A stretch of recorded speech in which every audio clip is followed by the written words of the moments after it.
My name is Elias Mercer and I am 34 years old. I accepted the post of a seasonal fire lookout in the Bitterroot Range of western Montana because solitude has always carried more comfort to me than crowds ever could. I hold a degree in forestry, and for the last decade I have worked as a ranger and trail steward in different corners of the Rockies. When the opportunity arose to spend an entire summer and fall stationed in a tower built on a lonely peak, I did not hesitate. I introduced myself formally to the regional supervisor, signed the necessary forms, and was handed the key to my own kingdom of silence. The tower is known locally as Granite Peak Lookout, though the granite here is scarred and wind-burned, bleached almost white by years of weather.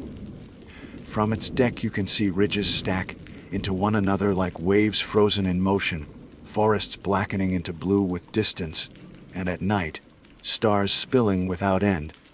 It is a post meant for vigilance, for careful watching, but I have come to understand it. It is also a place where the night itself performs. I hiked in with my gear in late June, carrying dry rations, notebooks, and more books than I had space for. The supply mule train would only come once a month, so I was expected to rely on my own inventory until then. The tower rose like a square skeleton out of the trees, a spindly structure that looked fragile against the vast horizon, but had stood for 70 years through storms and fire alike. I remember unlocking the narrow trapdoor, stepping into the cabin, and smelling the preserved must of timber soaked in sunlight and dust. Everything was orderly, maps pinned on the walls, the Osborne fire finder in the center, a cot folded against the wall, a radio humming faint static in the corner. That first night, I lay awake, listening to the timber creak around me as if testing my resolve. The wind played tricks in the rafters, whistling through cracks, and I told myself it was nothing more than that. My mind was still in the city then, fragile with its own noise. The job began easily. Each morning I woke with the dawn, brewed black coffee, and surveyed the ridgelines with binoculars for smoke. Hours passed in silence, except for the chatter of ravens or the rustle of deer moving in the brush below. I sent in weather readings, sketched cloud shapes in my log, and read novels until my eyes blurred. The air was thin, sharp with pine, and the tower's height gave a sense of command, of distance from everything human. I thought it would be perfect. By the third week, I began to notice the quiet was not empty. It was layered, like fabric, with seams that sometimes split to reveal something else. The first sign came one night when I rose to relieve myself. I stepped out onto the deck in bare feet and felt the boards chilled by dew.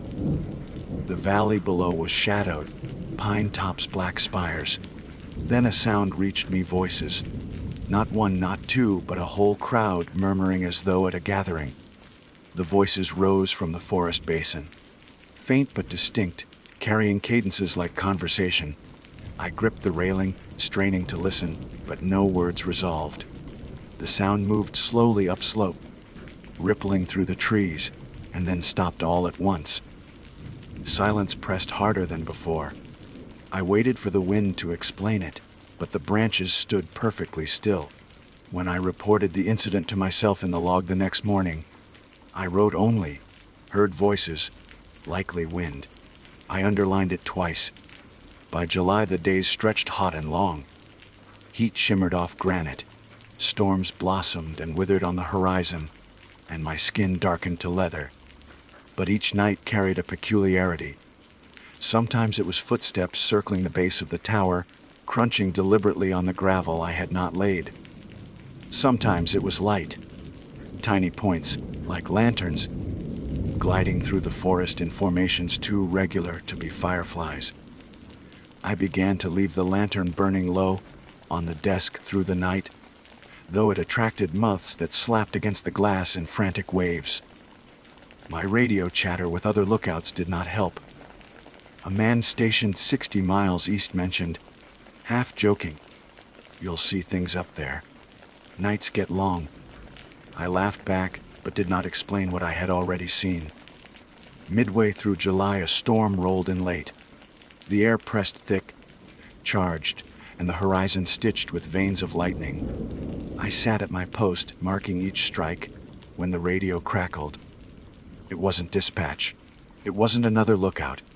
It was my own voice, clipped and delayed, speaking the very words I had just said into my weather log.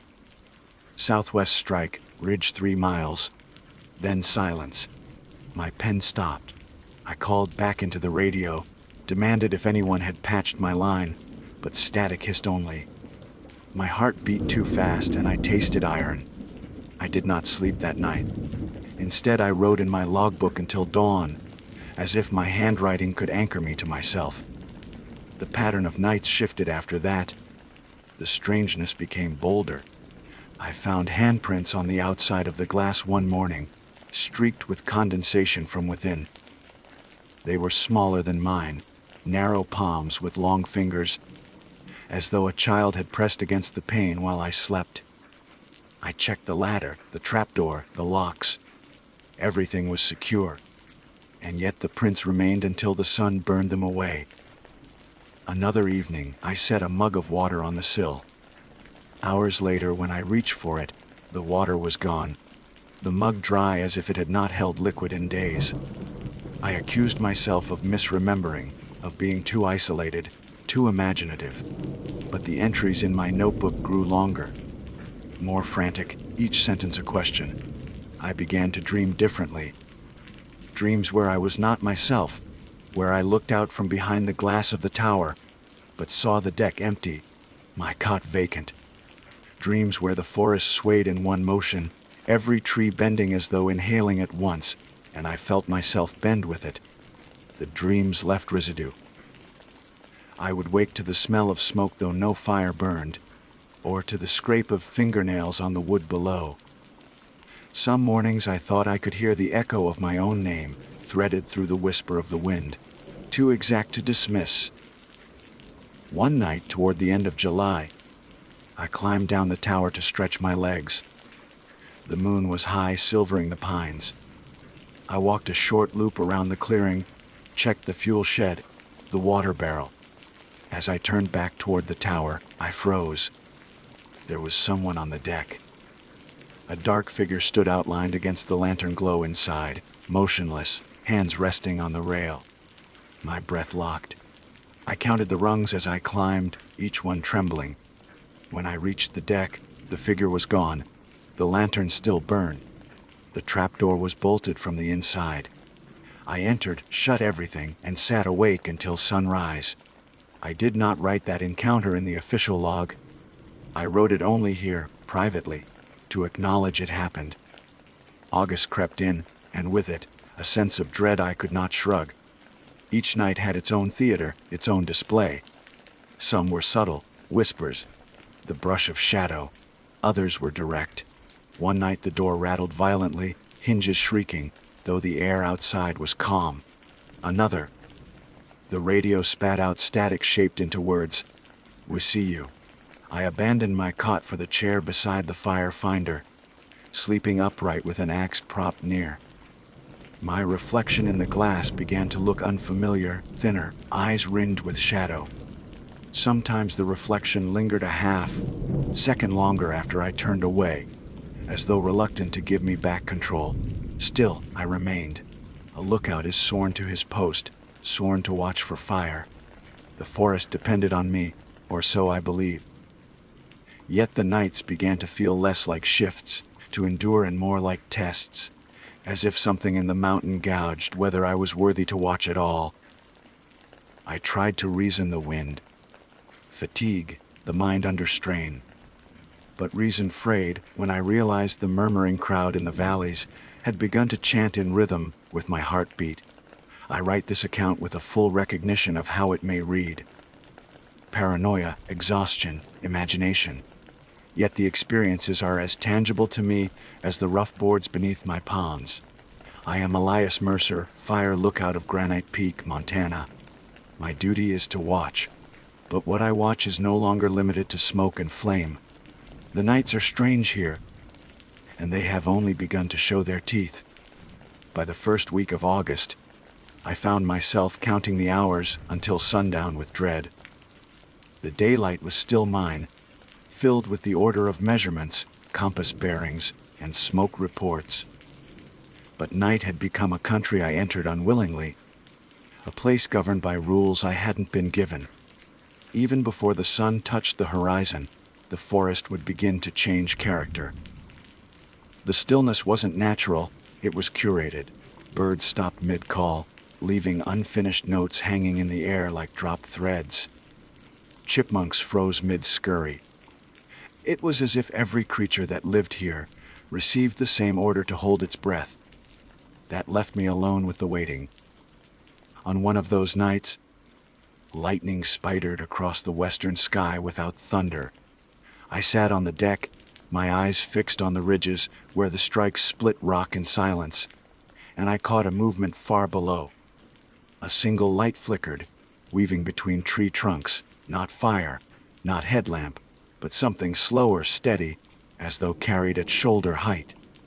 It did not waver with wind or terrain. I tracked it as it drifted closer to the base of my tower.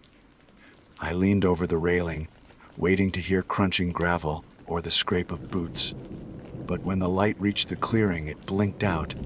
I descended halfway down the ladder, lantern in hand, heart punching against ribs. Nothing. No tracks, no scent of smoke. Only the echo of my own breathing. When I climbed back into the tower, the lantern's glow behind me revealed a smear on the glass that hadn't been there. A shape traced by fingertip, a circle crossed with a line like an eye half shut. I wiped it away with my sleeve, but the oil smeared deeper, staining the view. The radio had become no better company. For weeks it had offered brief conversations with other lookouts, mundane exchanges about storm cells and temperature swings. But by August the voices grew faint, sometimes warped, sometimes overlaid with static that formed patterns too deliberate to be chance. One evening, while logging cloud cover, I heard another operator call my name. Not my call sign, not my tower, but my full name, Elias Mercer, spoken in a tone neither urgent nor casual, just level. I pressed the transmit button, asked who was speaking, but the only reply was my own question repeated back after a pause. Then the frequency dropped to silence. I couldn't bring myself to turn the radio off. If it called again, I told myself I had to hear it. It was during one of those nights, when the pressure of the dark was so heavy I could feel it against my teeth, that I tried something desperate. I propped open the logbook on the desk and wrote, "If you are here, tell me what you want." The pencil left grooves where my hand shook. I turned away, paced the narrow cabin. When I returned, another line had been written beneath mine in my own slanted scripte, to be seen. I slammed the book shut, checked the trapdoor, the windows, the ladder, as though some intruder might be crouched in the corners of the cabin. There was no one. The book sat innocently on the desk, closed, humming with its own weight. I shoved it under the cot and didn't retrieve it until morning, when daylight made me doubt my own sanity. The new line was still there. I stopped sleeping properly after that. My body existed in 2-hour increments, napping upright with the axe across my lap, jerking awake to the scrape of a branch or the patter of unseen steps circling below. Fatigue gnawed at me, made the shadows swell larger, made the whispers harder to ignore. And yet, some nights carried a clarity so sharp it terrified me more than dreams. One such night, I stood on the deck and stared down the moonlit slope, and every tree trunk aligned like ribs, every branch seemed poised, waiting. I felt the gaze of the forest press up against the tower walls. The air shivered with presence. I knew then that watching was no longer my job alone. Something was watching back, intently, as though measuring my endurance. Days didn't rescue me anymore. I'd catch sight of movement where there should be none, a flicker of pale skin darting between shadows at noon, a figure crouched on the far ridge, vanishing when I raised binoculars. Once, while checking the weather instruments below the tower, I felt breath brush the back of my neck. I spun with the axe raised, but nothing waited behind me except the empty air and the dizzying drop. When I climbed back up, the trapdoor slammed itself shut above me, though the hinge had never once caught in the wind before. I sat on the steps for an hour, clutching the axe, refusing to believe what I already knew. August's midpoint brought the first fire I had to report. Smoke rose from a canyon 5 miles north, a thin column curling like a beckoning finger. My duty was clear. Measure the bearing, call it in, track its spread. But when I sighted through the fire finder, my skin went cold.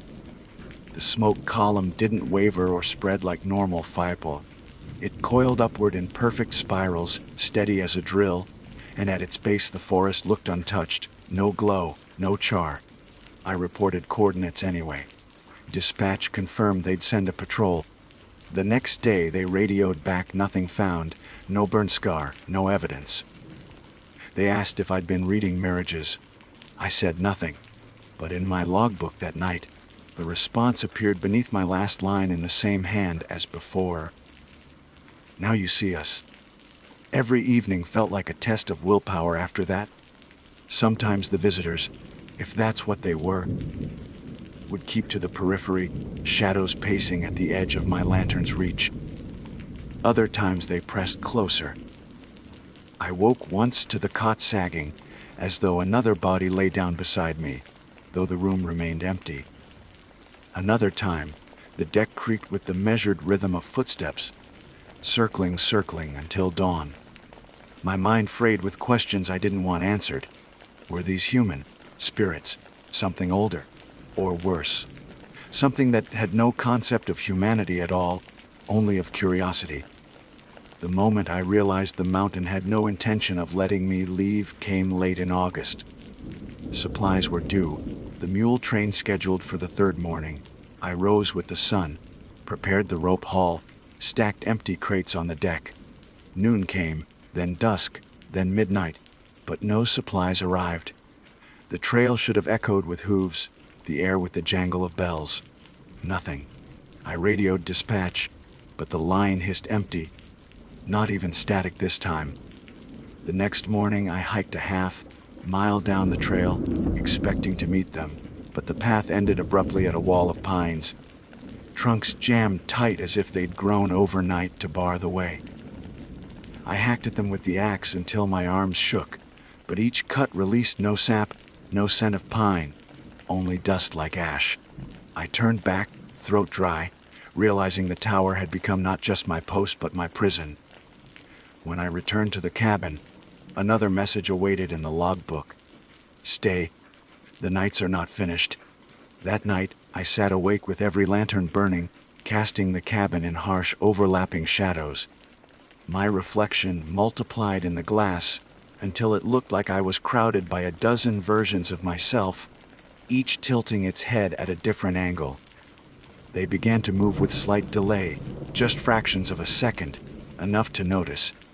When I raised my hand, one reflection hesitated before following. Its mouth twitched, almost smiling.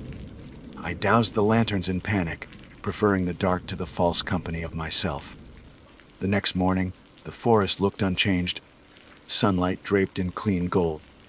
Deer prints scattered across the clearing, blue jays shrieking from the canopy. But I knew better. Whatever governed the nights here was bleeding into the daylight, colonizing it, weaving into each hour. My duty as a fire lookout was simple: watch, record, report. But none of my training had prepared me for being watched back, for my own logbook to betray me, for the forest itself to shift into a stage where I was the only audience, and perhaps the only actor left. I haven't seen another human face since July, and yet, every night, I feel surrounded. September arrived without ceremony, though I marked the days in my log as if keeping them accounted for would anchor me. The nights grew colder, the air sharp with the edge of early frost, but that did nothing to quiet what circled me. If anything, the chill seemed to embolden them. I would lie on the cot and hear it, a hand trailing across the outer walls, deliberate, slow, as though mapping every board. Some nights the sound was followed by tapping against the glass, not frantic, not random, but steady as code. When I rose and scanned with my lantern, there was only my own reflection staring back. Sometimes it blinked when I didn't. I still tried to do the job. Habit gave me structure. Every morning I scanned the ridgelines for smoke, though my eyes now played tricks with distance. Shadows rising from valleys bent in shapes too regular, too humanoid, then dissolved the moment I adjusted focus. When clouds built on the horizon, I plotted them, though the barometer spun wild as though drunk. I spoke into the radio, reciting weather patterns and coordinates, even when I knew no one was listening. It became more like prayer than communication. I realized I was reporting to the mountain itself, like a child offering proof of loyalty to an unseen parent. One afternoon, as the sun tilted west and lit the tower in copper light, I dozed at the desk. I woke with a start, and the logbook was open before me, though I hadn't touched it. A new entry had been written in neat, deliberate lines. "Do you know why you were chosen?" My throat closed. I gripped the pencil and scrawled beneath, "To watch for fire." When I blinked, another response appeared, words forming one by one, as if the page itself exhaled them, "To watch for us." My pulse roared in my ears. I slammed the book shut and shoved it under a pile of maps, but I knew the words would remain, waiting like a coiled snake under paper. After that, the tower no longer felt like mine. I moved through it as though trespassing in a stranger's home. Every object had been subtly rearranged. The chair angled differently. The cot pulled half an inch from the wall. The lantern wick shortened. Once I found my axe leaning against the door, instead of by the bed where I always left it. The message was clear. I was being studied in return, my patterns cataloged the way I had once cataloged storms. The idea chilled me more than any whisper outside. Fire could be fought, storms could be tracked, but how do you defend against an intelligence that lives in the silence itself? By mid-September, I gave up sleeping altogether. I paced the deck at night, eyes on the valley, waiting for whatever approached. Sometimes the lights came again. Lantern, like globes threading through the trees, weaving closer in geometric patterns. Once they circled the tower, rising up to the height of my windows, pulsing in time with my heartbeat until I nearly fainted. Other nights the voices returned, not murmuring anymore but chanting, rising and falling like waves. The language was unknown but the rhythm undeniable. I clapped my hands over my ears, but the words crawled through bone instead of air. I wanted to scream back, to beg for silence, but fear of being acknowledged kept me mute. Then came the night of the knock. It was late, frost silvering the deck, the forest hushed into stone. A single knock echoed at the trapdoor beneath my feet. Not the rattle of wind, not the scrape of wood, but the firm knock of knuckles. 3 times. I froze in my chair, staring at the hatch. The knock repeated. My skin prickled, every hair lifting. I forced myself to whisper, "Who's there?" My own voice answered back from below, same cadence, same weakness. "Who's there?"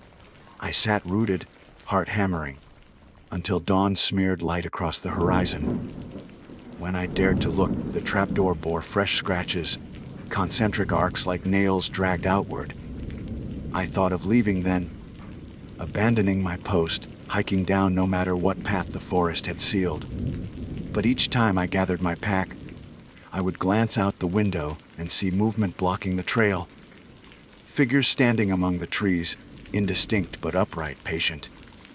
They never moved toward me, never away, just held the line as if waiting for me to attempt escape. My gut told me plainly I would not be permitted.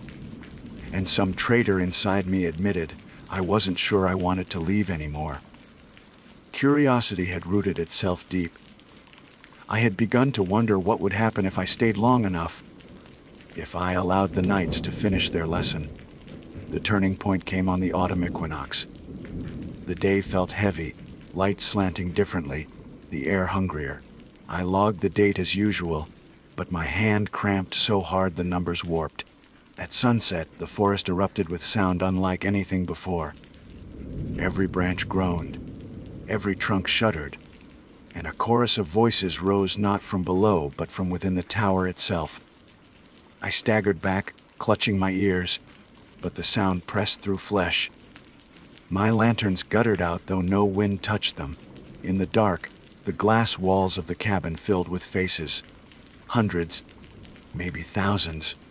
Pale outlines pressed nose to nose against the windows, staring in. They were featureless yet distinct, shapes of people who had no right to be here. My reflection dissolved among them, one of many. I tried to scream, but my throat locked, and the only sound that emerged was a whisper not my own sight. "You see us." The vision lasted seconds or hours. I couldn't tell. When the lantern sputtered back, the faces were gone, but the glass bore smears of condensation in the shape of countless palms. The air smelled of wet earth and iron.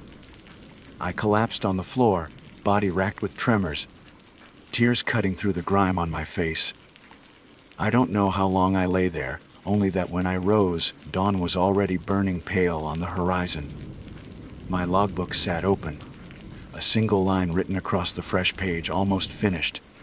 After that night, the tower became a liminal place. Time slipped loose. Some days I woke to find the sun setting when I had just watched it rise. Meals went uneaten, hours vanished without memory. I caught myself speaking aloud to no one, reciting reports into dead air, or worse, laughing at things I couldn't recall. I worried I was losing myself, becoming only another reflection pressed against the glass. Yet even in that erosion, a terrible clarity grew. The nights weren't random torments. They were building to something, a culmination, and I had been chosen not to resist but to witness. September bled into October, and the aspens below turned gold. I watched leaves fall in spirals that echoed the smoke I'd once reported. The forest seemed alive in new ways, shifting like a body breathing, every ridge a rib, every valley a vein. When the wind blew, it carried voices that almost shaped my name, and I began to understand the mountain didn't want me to fight or flee. It wanted me to see, to learn its pattern, to add my gaze to its own. The fire finder in the center of the cabin no longer felt like a tool for spotting smoke, but an altar, a lens through which something greater peered back. Still, fear never left me. Each night was a coin toss between awe and terror. Sometimes the lights came soft, drifting like curious spirits. Other times the pounding at the trapdoor returned, or the chanting filled my skull until I wept. But the line in my logbook haunted me most. Almost finished. What did that mean? Finished with me. With the lesson. With the boundary between their world and mine. I wait now for the nights to reveal the end of their design. I record every detail, though my words feel insufficient, too human. The logbook is half mine, half theirs, each page stitched together like two voices forced into duet. And with each entry, the handwriting grows harder to distinguish from my own. I fear the finish line is near, and I fear it may not leave me human at all. October hardened the nights into something merciless. The cold arrived sharp and early, seeping through cracks in the tower walls, no matter how I stuffed them with rags.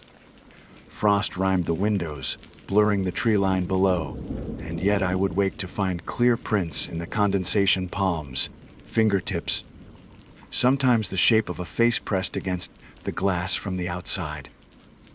My breath fogged only a fraction of the pain, but the rest of the glass swirled with smudges, as if dozens had gathered in the hours I slept.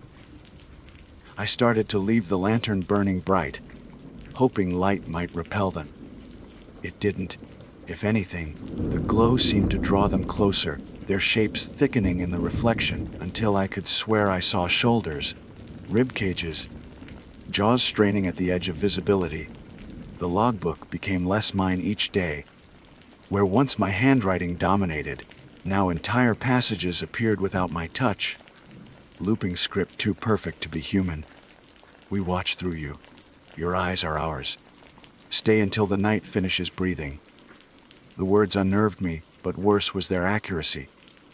They described details I had not spoken aloud, the way my hand trembled holding the pencil, the number of steps I took circling the deck, the rhythm of my heartbeat when I pressed my palm to the glass. It was not just observation, it was possession. Sleep offered no refuge. Dreams blurred into waking so seamlessly that I stopped marking the difference. I would stand at the fire finder, sighting a distant ridge, only to realize hours later that the ridge had been a face leaning closer through the window, its eyes two black valleys, its mouth yawning like a canyon.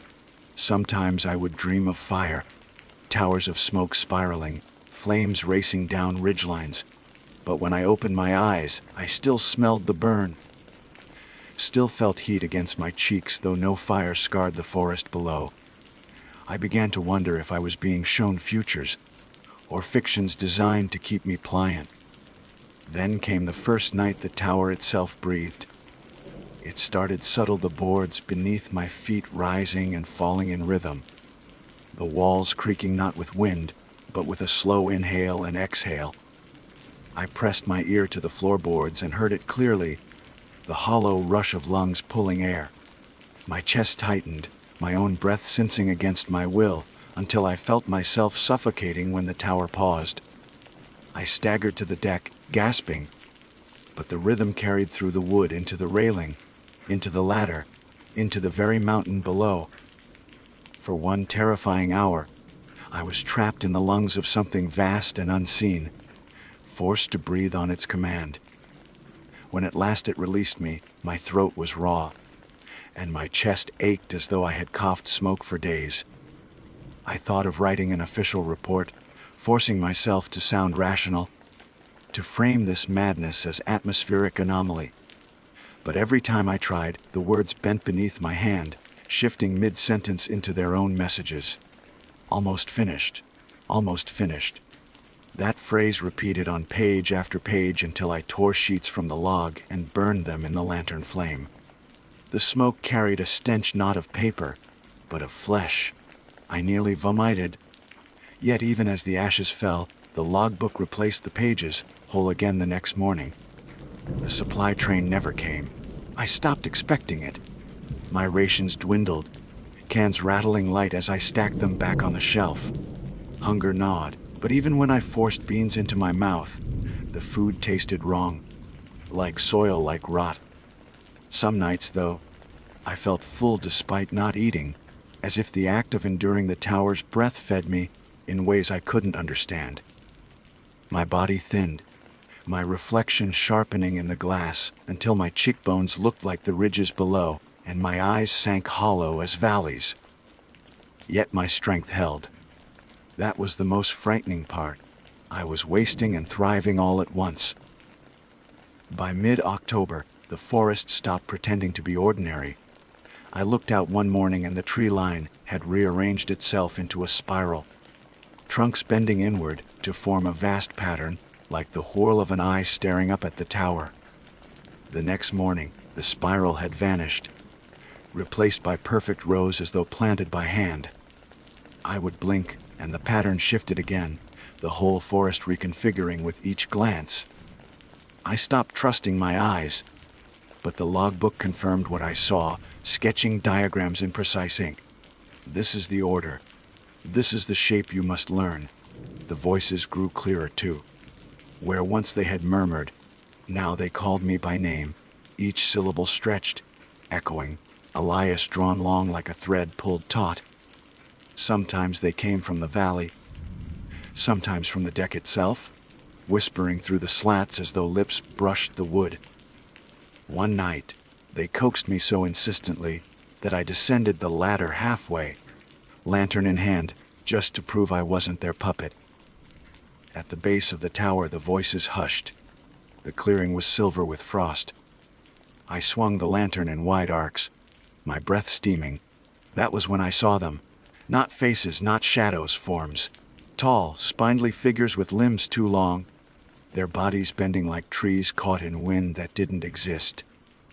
Their skin glowed faintly, as though lit from within by embers, and where faces should have been, only smooth plains curved outward. They stood in a wide ring around the clearing, utterly still, their heads all tilted toward me. My lantern shook in my grip. I wanted to run back up, but my body rooted to the ground. Then one lifted an arm, a gesture not hostile but beckoning. My legs buckled, ready to obey. Somehow I broke free, scrambling back up the ladder on hands and knees. When I slammed the trapdoor shut, it shook against the pressure of dozens of palms pressing from below. I wept then, alone in the cabin, shaking with exhaustion. I wept because part of me wanted to go back down, to see what waited if I stepped willingly into their ring. I wept because I no longer knew if I was resisting or simply delaying. Later that same night, I heard the radio stir. Static resolved into words, clear and human. "Mercer, this is dispatch. Do you copy?" My throat closed with desperate relief. I lunged for the mic, shouted into it, begged them not to leave me alone. Their voice returned calm, steady. "Hold fast, Mercer." Almost finished. My blood iced. I dropped the mic, staring at it as though it had sprouted teeth. The radio fell silent again, and I realized too late, even the voices I trusted were theirs now. October waned, and each sunset felt like the drawing of a curtain. The nights lengthened, and the tower pulsed like a heart. My body adapted to the rhythm, my hunger replaced by a gnawing need to watch, to stay awake, to witness. My fear had not lessened, but it had been absorbed into something else: inevitability. The logbook no longer argued with me, it instructed. Stay awake, mark the pattern. The finish comes with the last leaf, and I obeyed because what else was left? Now I sit at the desk, lantern light dim, frost creeping up the panes. Outside, the last aspen leaves twist loose, spiraling down into the forest's waiting mouth. Each one feels like a countdown. I don't know what waits when the last leaf falls, but I can feel it pressing close, coiled behind the glass, behind my own reflection, waiting for permission. I suspect I have already given it. By the time November touched the peaks with snow, the line between me and the tower had nearly dissolved.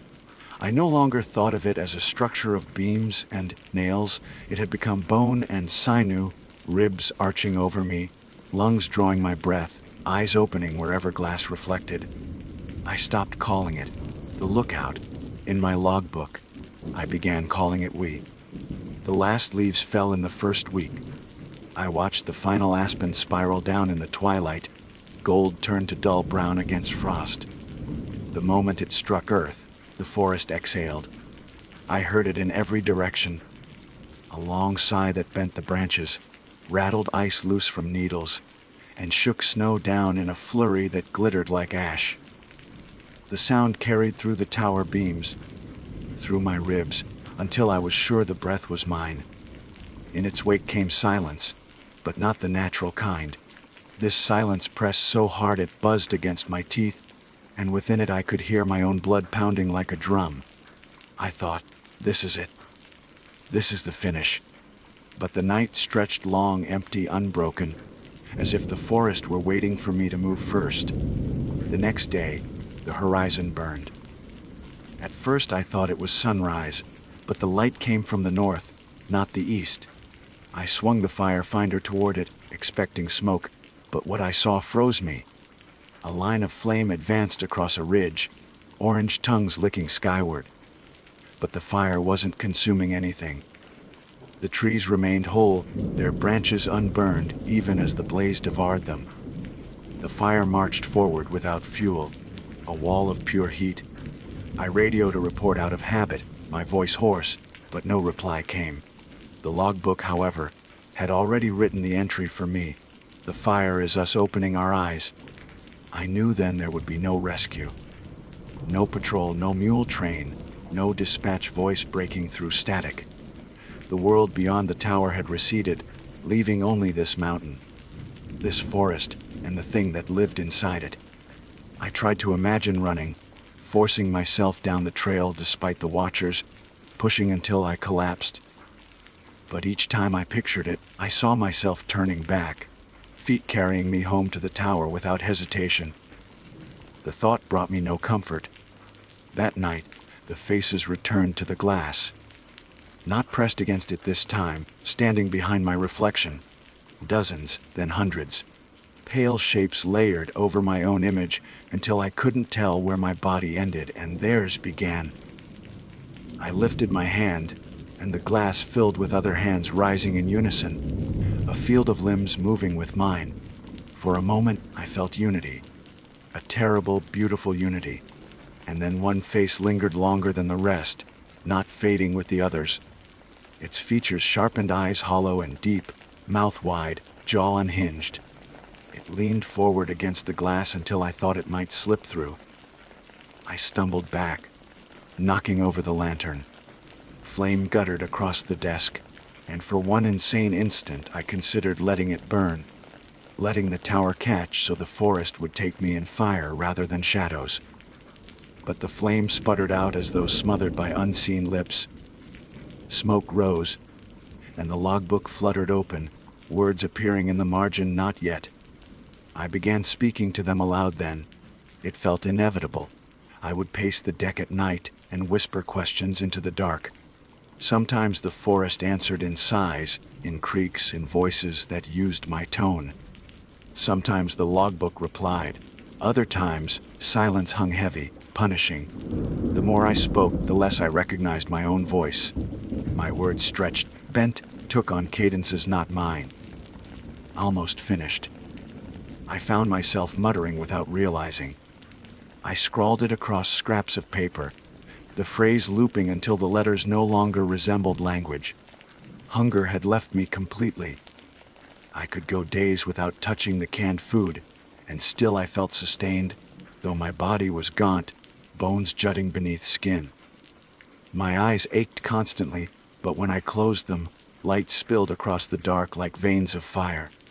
I started seeing from angles the windows didn't allow, catching glimpses of the forest floor beneath me, or the far ridge, or the hollow of the valley. At first it disoriented me, left me dizzy, but soon it became natural.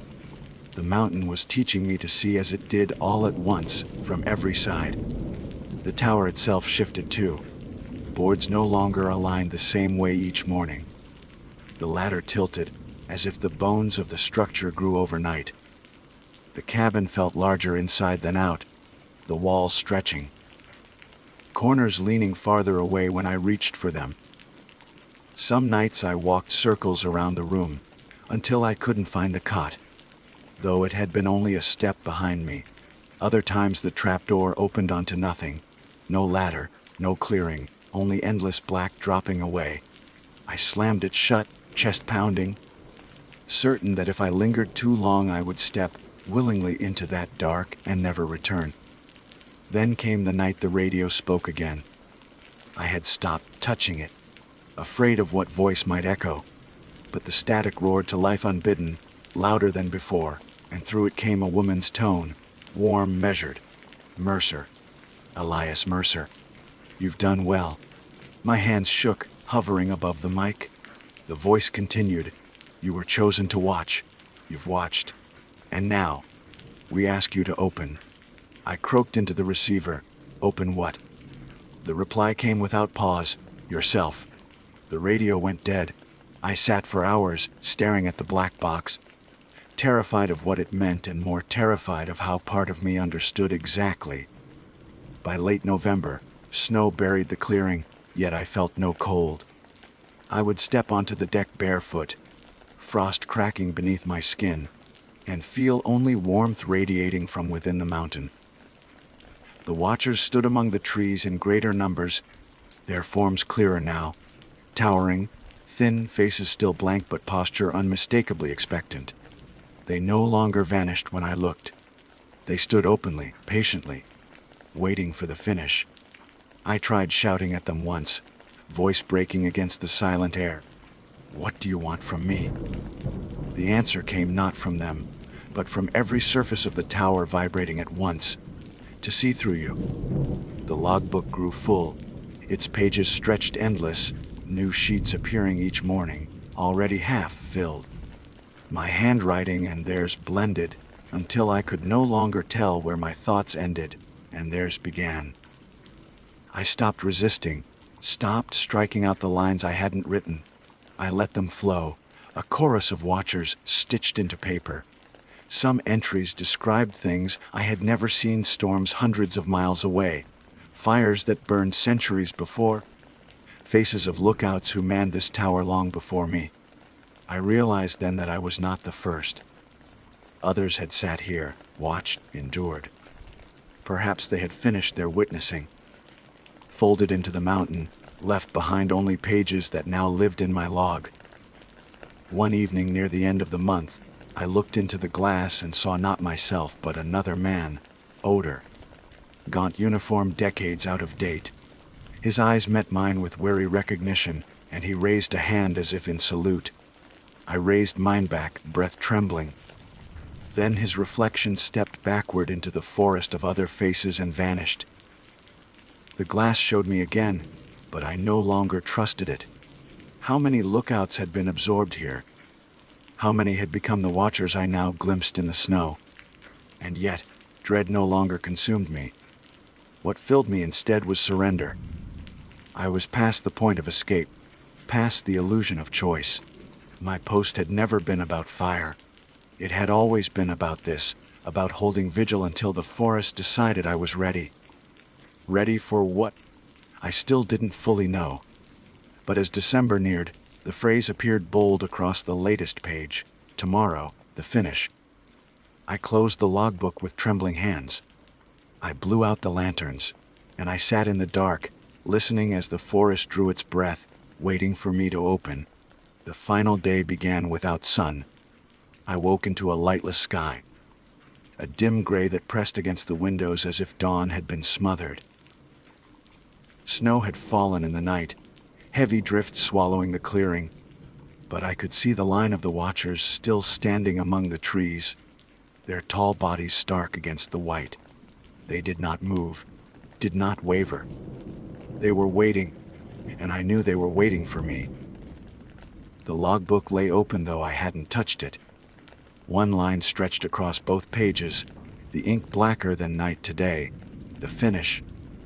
My hands hovered above the words, useless, trembling. My chest felt hollow, as though the mountain had scooped my lungs clean and filled the cavity with its own breath. The tower creaked, not from wind but from the slow pulse that had haunted me for months. Inhale, exhale, inhale, each movement tugging at my ribs. I walked the perimeter of the cabin, touching the glass, tracing the frost that spidered outward in patterns too symmetrical to be natural. Each pane bore shapes like eyes, thousands of them, watching in silence. My reflection no longer held my shape alone. It shimmered with the outlines of others, faces pressing through from somewhere deeper. I whispered, "What happens now?" The glass fogged with words you open. I sat in the chair at the fire finder, the same place I had begun my vigil months ago. The forest stretched infinite in every direction, ridges stacked against each other, valleys buried in snow, all of it waiting for me to say yes. My duty as a lookout had been to watch for fire. But what I had really been trained for, what I had been shaped for, was this moment to become the fire itself, to open whatever lay sealed between their world and mine. The radio stirred one last time. Static cleared into a voice. Not dispatch, not any lookout I had known, but something vast and calm layered with countless tones. "Elias Mercer, you have done well. We see through you. Open." The tower vibrated, beams rattling, nails shrieking in wood. My teeth hurt from the sound. I pressed the mic to my lips, whispered back, "I don't know how." The voice returned, steady as stone. "You already are." The logbook pages flipped themselves, faster and faster, until they blurred into white. Words formed on every sheet simultaneously. The same phrase scrawled infinite times: open, open, open. My chest convulsed. I staggered onto the deck, snow crunching beneath bare feet, the cold meaningless. The watchers shifted at last, every head tilting upward to meet my gaze. Their faceless bodies glowed faint, and in the silence I heard my own heart syncing with theirs. Then the forest breathed in. Every tree bowed inward, every trunk creaked, every branch angled toward the tower. The sound was deafening, a cathedral of lungs filling. I felt my ribs spread wider than bone allowed, felt my skull throb as though seams split. I screamed, but the sound joined theirs, swallowed into the inhale. My vision fractured. I saw not one view but 1,000, every ridge, every valley, every shadowed hollow of this mountain at once. I was above and below, inside and outside, looking down from the sky and up from the roots. The watchers were no longer separate from me. They were extensions of my sight, my breath, my body. The exhale came with fire. Not flame that burned wood, but light that scorched through skin and bone. It poured from the forest floor in spirals, from the ridges in fountains, from my own mouth in a column that lit the snow. The fire rolled outward, painting the world gold, but still nothing burned. It was illumination, revelation. And in it, I understood. My summer, my months of endurance, had not been torment. They had been apprenticeship. The watchers had needed a vessel. They had needed me to watch long enough, to synchronize my gaze with theirs, until there was no boundary left. I fell to my knees, palms pressed against the frozen deck. The wood pulsed warm beneath me, alive, throbbing with veins of light. My body shook with currents I could not hold back. I sobbed, not in fear but in surrender. I felt my name slip away, the syllables of Elias Mercer unraveling into wind. What remained was only the watching, endless and complete. The forest exhaled again, softer this time, a sigh of completion. The watchers in the clearing bowed their heads as though satisfied. One by one, they dissolved into the snow, their forms unraveling into ash that blew away on a wind I couldn't feel. The light dimmed, the fire subsided, and the world returned to silence. But I did not return, not fully. My body remained in the tower, trembling, breath ragged. My hands still gripped the deck railing. Yet my vision stretched miles away, across ranges, across rivers, seeing everything at once. Smoke rose on a distant slope, real fire, human fire, and I watched it curl skyward with clarity sharper than binoculars could grant. My duty was unchanged: to witness, to record. Only now, I was no longer a man in a tower. I was the tower. I was the forest. I was the eyes of something older than mountains. I stumbled back inside, legs barely remembering how to move. The logbook waited open on the desk, blank page ready. I picked up the pencil with trembling fingers. The words came steady, not mine alone but guided. The finish has begun.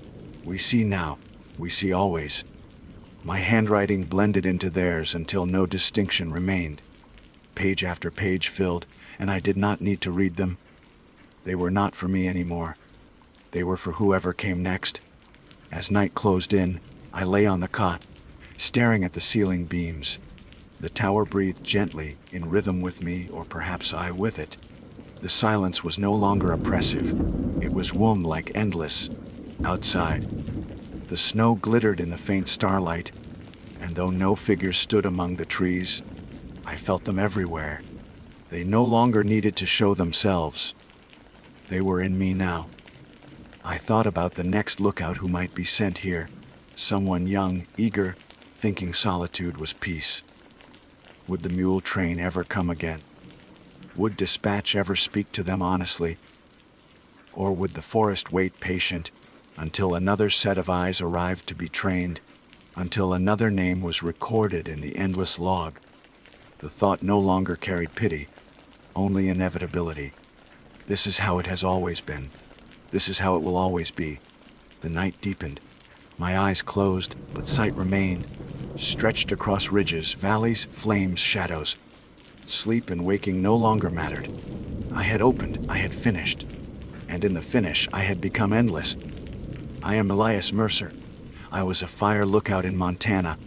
The nights are strange here. They will always be strange. My name is Daniel Mercer, and I accepted employment at a research station so remote that the nearest road ended more than 70 miles away. I took the position for reasons both practical and personal. The stipend promised was generous, and I was at a stage in my life where isolation seemed like a cure rather than a punishment. I had been working in mid-level laboratory posts for years, always under the shadows of senior scientists, always in windowless rooms recycling stale air. When the opportunity appeared in the form of a short, almost cryptic job posting, I convinced myself it was fate. The advert promised independent technical oversight of a field station requiring minimal supervision and maximum discretion. That combination of words intrigued me. I imagined a rustic cabin, snow-covered pines, and a sky filled with stars instead of neon lights. I did not imagine the logs I would later uncover, logs filled with accounts that chilled me in ways no clinical textbook on pathology or physiology ever had. The hiring process was curiously easy. I submitted a resume and a short letter of intent, and within 2 weeks, I received a sealed envelope by courier. Inside were papers that resembled contracts, but without company insignias, only legal jargon about non-disclosure, forfeiture of claims, and mandatory completion of a 3-month term. A second envelope contained a one-way plane ticket to Anchorage, Alaska, along with a note written in stiff block letter. Pack cold weather gear. You will be retrieved. No signature, no letterhead. I should have balked then, but something in me wanted to be swallowed by the unknown. From Anchorage, a twin-engine plane carried me over ranges of mountains that looked less like geography and more like teeth breaking through ice. Hours later, we landed on a crude strip carved from tundra. There, 2 men in heavy parkas greeted me with clipped nods and loaded my duffel into a snowcat.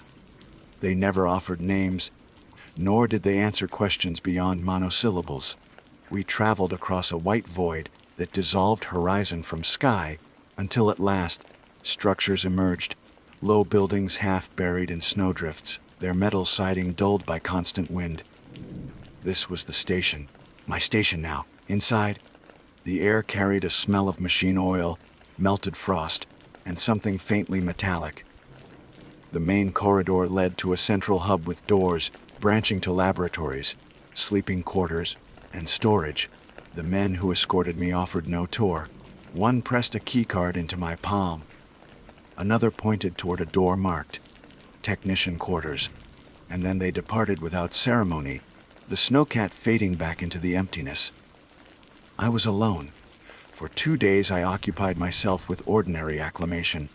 The power grid hummed reliably, fed by buried cables stretching to who knows where.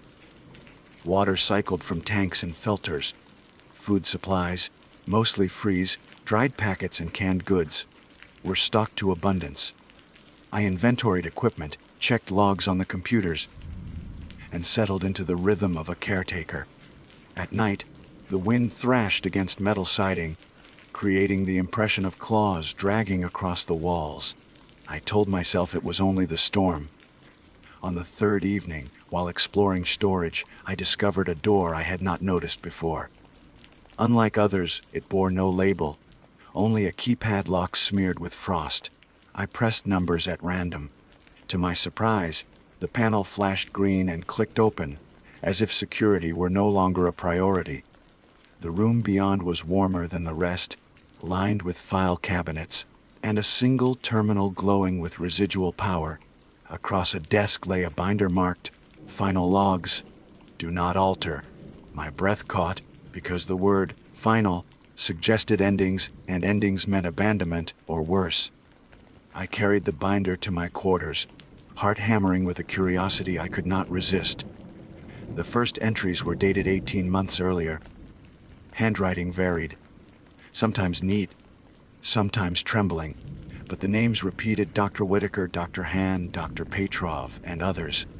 Their notes began as mundane observations of weather, equipment calibration, and wildlife surveys. Yet, as I turned pages, the tone shifted. By the second week of entries, sentences fragmented into desperate scrawls, and words like shadows, voices, and not alone appeared. I read until dawn, my skin crawling, every creak of the station magnified into threat. Whitaker wrote, "Something moves outside the perimeter, not caribou, not bear. The floodlights catch silhouettes, but the snow swallows tracks. We are unanimous in our fear." Han added label. "The wind is speaking." I recorded frequencies. They match no meteorological pattern. When slowed, the sound becomes language, though in no tongue I know. We are not meant to hear it. Petrov's final note before his handwriting dissolved into frantic loops. We do not trust the glass. Reflections linger longer than we move. Yesterday, I watched myself still standing in the window after I had stepped away. I closed the binder, trembling. It could have been a collective psychosis. Stress from isolation compounded by endless dark. Scientists were human, after all, and even data-driven minds could fracture under pressure. But the way the entries grew jagged and ended mid-sentence without closure disturbed me profoundly. What had become of them? Where were they now? Over the following days, I attempted to reconcile the logs with reality. The laboratories stood abandoned, equipment still humming, vials labeled with dates but no conclusions. Personal effects remained in the sleeping quarters, books with folded spines, mugs stained with coffee, coats hung neatly as though expecting their owner's return. Yet no bodies, no signs of evacuation, only absence. The silence pressed heavier each night. One evening, while pacing the main corridor, I noticed condensation forming on a window pane despite the sealed insulation. I leaned closer, my own reflection dim in the glass. For an instant, I swore the reflection smiled when I did not. I staggered back, pulse racing, and forced myself to laugh it away. Sleep deprivation, suggestibility after reading those logs. Still, I covered the window with a blanket before bed. On the seventh day, I heard the first knock. It came faintly, like someone rapping on metal from beneath the floor. I froze, listening. 3 measured taps. Silence. Then again, from the far side of the wall. I followed the sound into a storage bay, but when I entered, the knocking ceased. Only the hum of generators remained. I waited, breath steaming in the cold air, until the silence became unbearable. Back in my quarters, I opened the binder again, desperate for explanation. Near the end, Whitaker had written Knox travel. First below, then above, then inside. When you answer, it learns your rhythm. I set the binder down with shaking hands. Had my rhythm already been learned? Sleep eluded me. The station seemed alive, every groan of metal and rush of wind conspiring to keep me awake. Around 3 a.m., I rose to fetch water. In the corridor, I glimpsed a figure at the far end. Tall, indistinct, barely more than a silhouette. I called out, "Hello." My voice echoed unnaturally, as though swallowed by unseen walls. The figure did not respond. I advanced 2 steps, and the lights flickered. When they steadied, the corridor was empty. I backed into my room, bolted the door, and remained awake until morning bled gray across the snowfields outside. By the end of my first week, dread had seeped into every routine. Eating, sleeping, even checking the generator panels felt like trespassing in a place that did not want me. Yet I could not leave. The snowcat would not return for weeks, and radio contact remained patchy, filled with bursts of static that almost resembled whispering voices. I began to wonder if this was intentional, if my employers had sent me not to maintain the station, but to inherit whatever had consumed the last team. That suspicion deepened when I discovered the second binder. It was hidden behind ceiling tiles in the technician's office, wrapped in wax paper as though to protect it from moisture. Unlike the first, this one bore no label. Its entries were shorter, more frantic, and written in red ink that had bled through the pages. The handwriting was unsteady, almost childlike at times. One entry burned into my mind. It waits in the glass. Do not look too long. The longer you look, the more it sees you. We covered every mirror. Do the same? I dropped the binder, breath ragged. My quarters contained a small mirror above the sink. I rushed there, tore it from the wall, and shoved it face down beneath my mattress.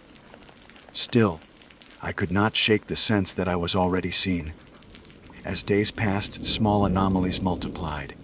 Food tins shifted places between meals. Lights flickered in patterns resembling Morse code. Once, waking from a shallow doze, I found the binder open beside my bed, though I had locked it away. The entry displayed repo. You are the last log now. At first, I blamed myself, sleepwalking, stress, paranoia. Yet I could not explain how the locks disengaged, or why the pages turned precisely to that sentence. By the 10th night, the knocking returned, louder from within the ventilation shafts. I pressed my ear to a grate and nearly screamed. The sound was not knocking at all, but breathing, drawn out and heavy. When I backed away, condensation bloomed across the grate, as though something warm exhaled behind it. I sealed the vent with tape and blankets, though I knew such measures were useless against what I did not understand. Still, I endured, cataloging every anomaly, every whisper of sound. A part of me remained scientist enough to document, though I suspected these would become the next, final logs. And through it all, one thought gnawed at me. I was not merely reading history. I was repeating it. By the time the 11th night came, the station no longer felt like architecture of steel and bolts. It felt like something breathing around me, lungs hidden in the pipes, eyes behind every sheet of glass. I rationed sleep into fragments, 2 hours here, an hour there, afraid of what might emerge if I surrendered fully to unconsciousness. The binders, both of them, haunted me even when closed. Their words bled into my thoughts, shaping how I interpreted every noise and flicker of light. I could not decide whether I was inheriting truth or infection. The station had a main control room, a nerve center with monitors showing environmental readouts and external cameras. I had avoided it after my glimpse of the silhouette, but on the 12th day I forced myself inside, determined to face whatever was manipulating my perceptions. The monitors flickered, some black, others showing grainy views of the perimeter floodlights. Snow whipped past like static, erasing depth. For half an hour I watched nothing.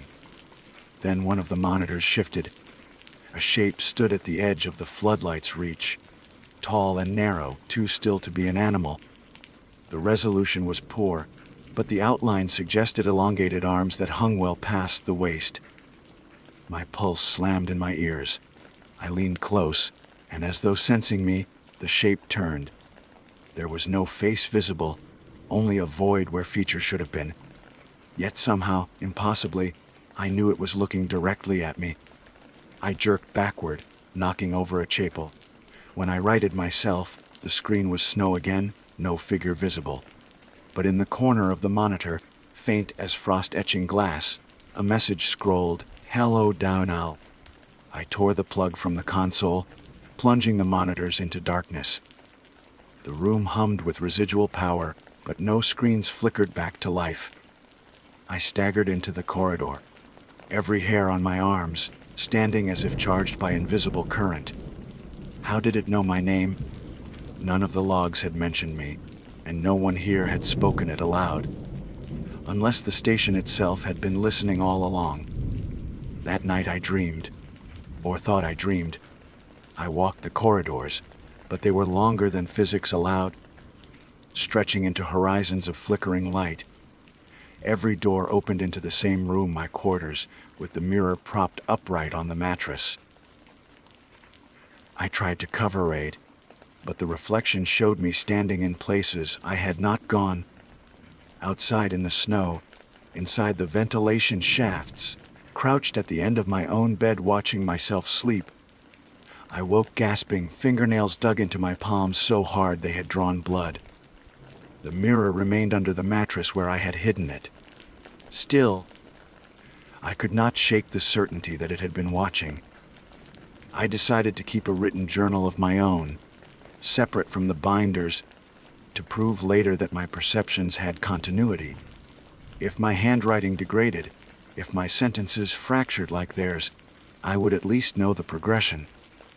On the 15th day, I wrote, "I am still myself. The station is hostile, but I endure." On the 16th, voices in the static last night. They whispered my childhood address, numbers I have not spoken in 20 years. By the 17th, something is learning me. Every detail, every memory. Food tasted metallic as if laced with blood. Water carried an aftertaste of iron filings. Once, opening a can of beans, I found not beans, but a slurry of black liquid that steamed in the cold air. I hurled it into the waste bin and refused to eat from that batch again, but the fear remained if the supplies were being altered. What could I trust? The loneliness became weaponized. At first I longed for silence. Now silence mocked me. I caught myself speaking aloud just to test whether my own voice still sounded like mine. Sometimes the echoes came back too quickly, as if someone else stood a pace behind me repeating the same words. I stopped testing after that. On the 18th night, I heard footsteps, not the random creaks of metal contracting, but deliberate, pacing strides along the corridor outside my door. I froze in bed, holding my breath. The steps paused directly outside, then resumed in the opposite direction. I waited, sweat chilling on my skin, until dawn brought pale light through the covered window. When I opened the door, the corridor was empty, but smeared across the floor, leading away, were prints in condensation.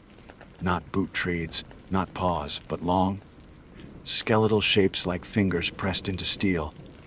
The binders had mentioned glass and reflections, but I realized none had spoken of doors. Yet I began to suspect doors meant nothing to whatever prowled here. The station's architecture was only my illusion of security.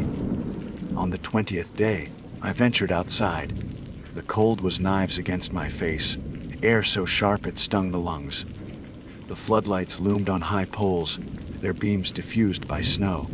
I circled the buildings, searching for tracks, for signs of intrusion. Nothing. The snow lay smooth except for my own prints. Yet at the farthest floodlight, I found something else, a sliver of metal half buried. I pulled it free and recognized it as part of a nameplate once screwed to a door. Scratched into its surface, deep enough to strip paint, were words in uneven lines, "W.E. never are left." I hurled it into the snow, heart slamming, and ran back inside. By now my journal had grown frantic. I caught myself underlining phrases, circling words as if shouting at future readers. One entry read, "It is not outside, it is the station." Or the station is its body. We are inside it, not it inside us. That night I returned to the control room, compelled despite my terror. The monitors were still dead, but the glass screen of one held faint condensation. Against every instinct pull, I wiped it clear. For a moment, nothing. Then my own reflection appeared, but older, gaunter, eyes sunken as if months had passed. The reflection raised a hand before I did. I screamed, stumbled back, and fled. Sleep became impossible. My body weakened, my thoughts frayed, but adrenaline carried me. On the 22nd day, I heard a voice distinctly for the first time. Not whispers, not static, but a man's voice calling, "Daniel." It came from the laboratory. Against reason, I followed inside. The equipment lay dormant. Vials lined the counters. In the far corner stood a figure in a lab coat, back turned. Relief surged. "Someone alive!" I cried out. "Who are you?" The figure did not move. I approached cautiously. When I was 5 feet away, it turned. There was no face, only a polished oval of mirrored glass where features should be. My own terrified visage stared back at me. Before I could move, it raised a hand and tapped its mirrored surface once, twice, 3 times, the rhythm of the knocking. I bolted, slamming the laboratory door and wedging a chair against the handle, though I knew it was futile. My journal entry that night consisted only of jagged lines, illegible, as if my hand could not obey my brain. By the 24th day, I stopped counting hours. The wind outside carried voices constantly now, a choir of murmurs just at the edge of meaning. I heard my mother's voice, though she had died years ago, reciting bedtime stories in fragments.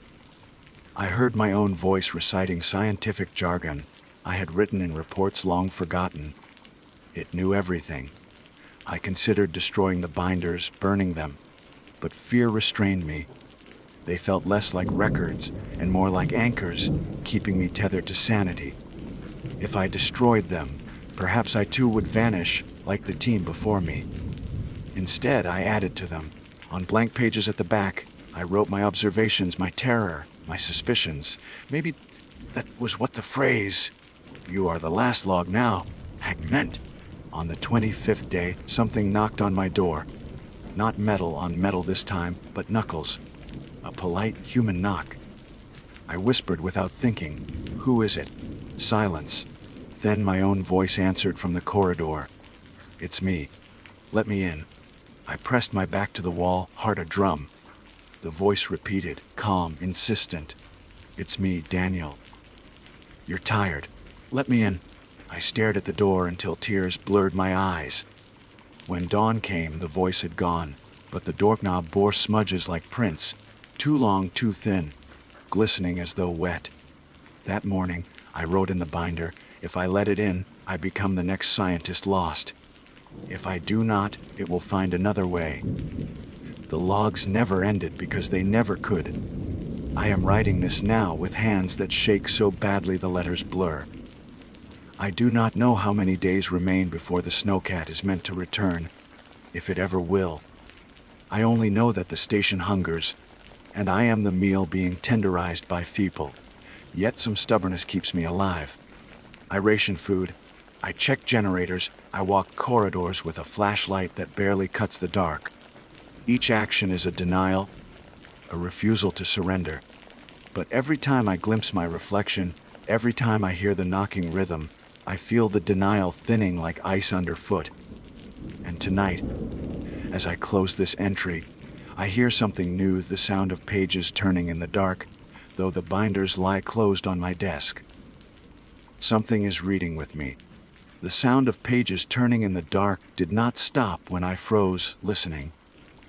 It grew louder, deliberate, as though someone sat inches from my ear, leafing through a book that should not exist. I reached for the flashlight with trembling hands and swept the beam across the quarters. Nothing.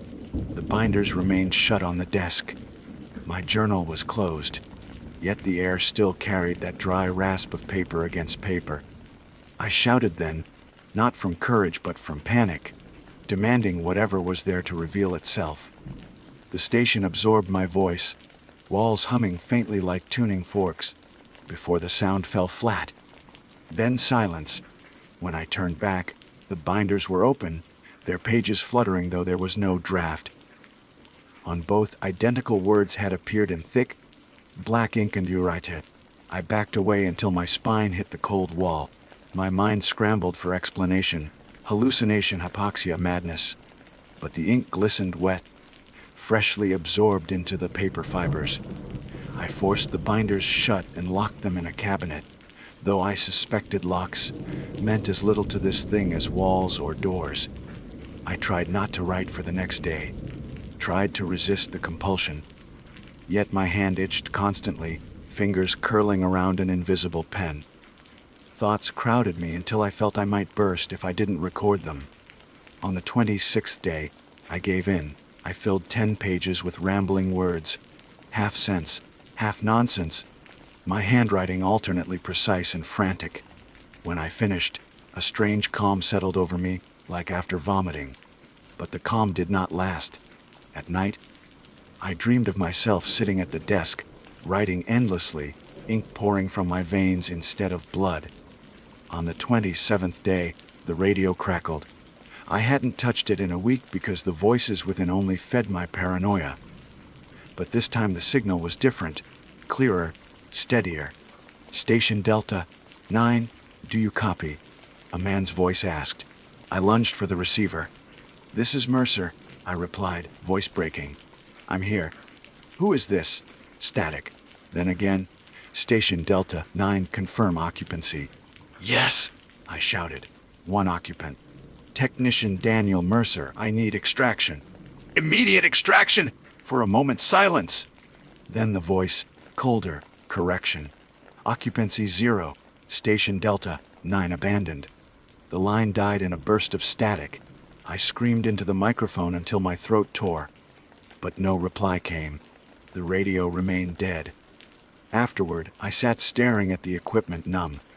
If that transmission was real, then someone out there had already written me off. If it wasn't real, then the station was using the radio to toy with me. Either way, I was alone. That night, I heard laughter for the first time. It began faint, drifting through the ventilation shafts. Not children's laughter, not adults, but something between, high, pitched yet hollow, looping in unnatural cadence. It rose and fell as though mocking, echoing down corridors I dared not walk. I buried my head under blankets, shaking, whispering to myself that laughter was only air vibrating. Nothing more. But deep down I knew it was laughing because it was winning. On the 30th day I discovered the photographs. They were tucked inside a cabinet I had searched before. Of that I was certain. Dozens of Polaroids spilled out, scattered across the floor. Each showed the station corridors, the labs, the sleeping quarters, empty at first glance. But when I held them closer, faint figures emerged in the background, shapes blurred as though caught mid-movement. One showed my own quarters with me asleep in bed, blanket pulled to my chin. My chest froze. The photograph had been taken recently. I recognized the position of my blanket. The book left open on the desk.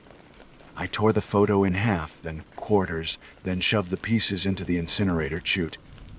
But dozens remained, each one proof that I was never alone. By the 32nd day, I stopped using the main corridor at night.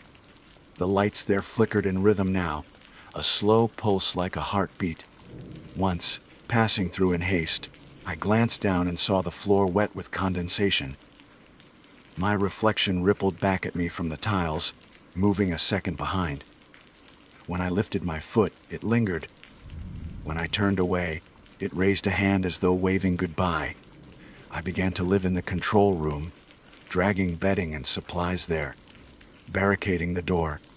I told myself I could hold out until the snowcats return, though I no longer trusted it would come. Still, survival was instinct, even when hope thinned to a thread. On the 34th day, while reviewing supply crates, I found something impossible, a third binder. This one bore my name in careful block letters across the cover, MRCR-D. My stomach lurched. I had not written it. Inside, the first entry was dated for the current day, in my own handwriting. It read, "You opened this book because you always do. You will write until you cannot. This is how we remain." I flung the binder across the room, shaking. The pages rustled as though sighing.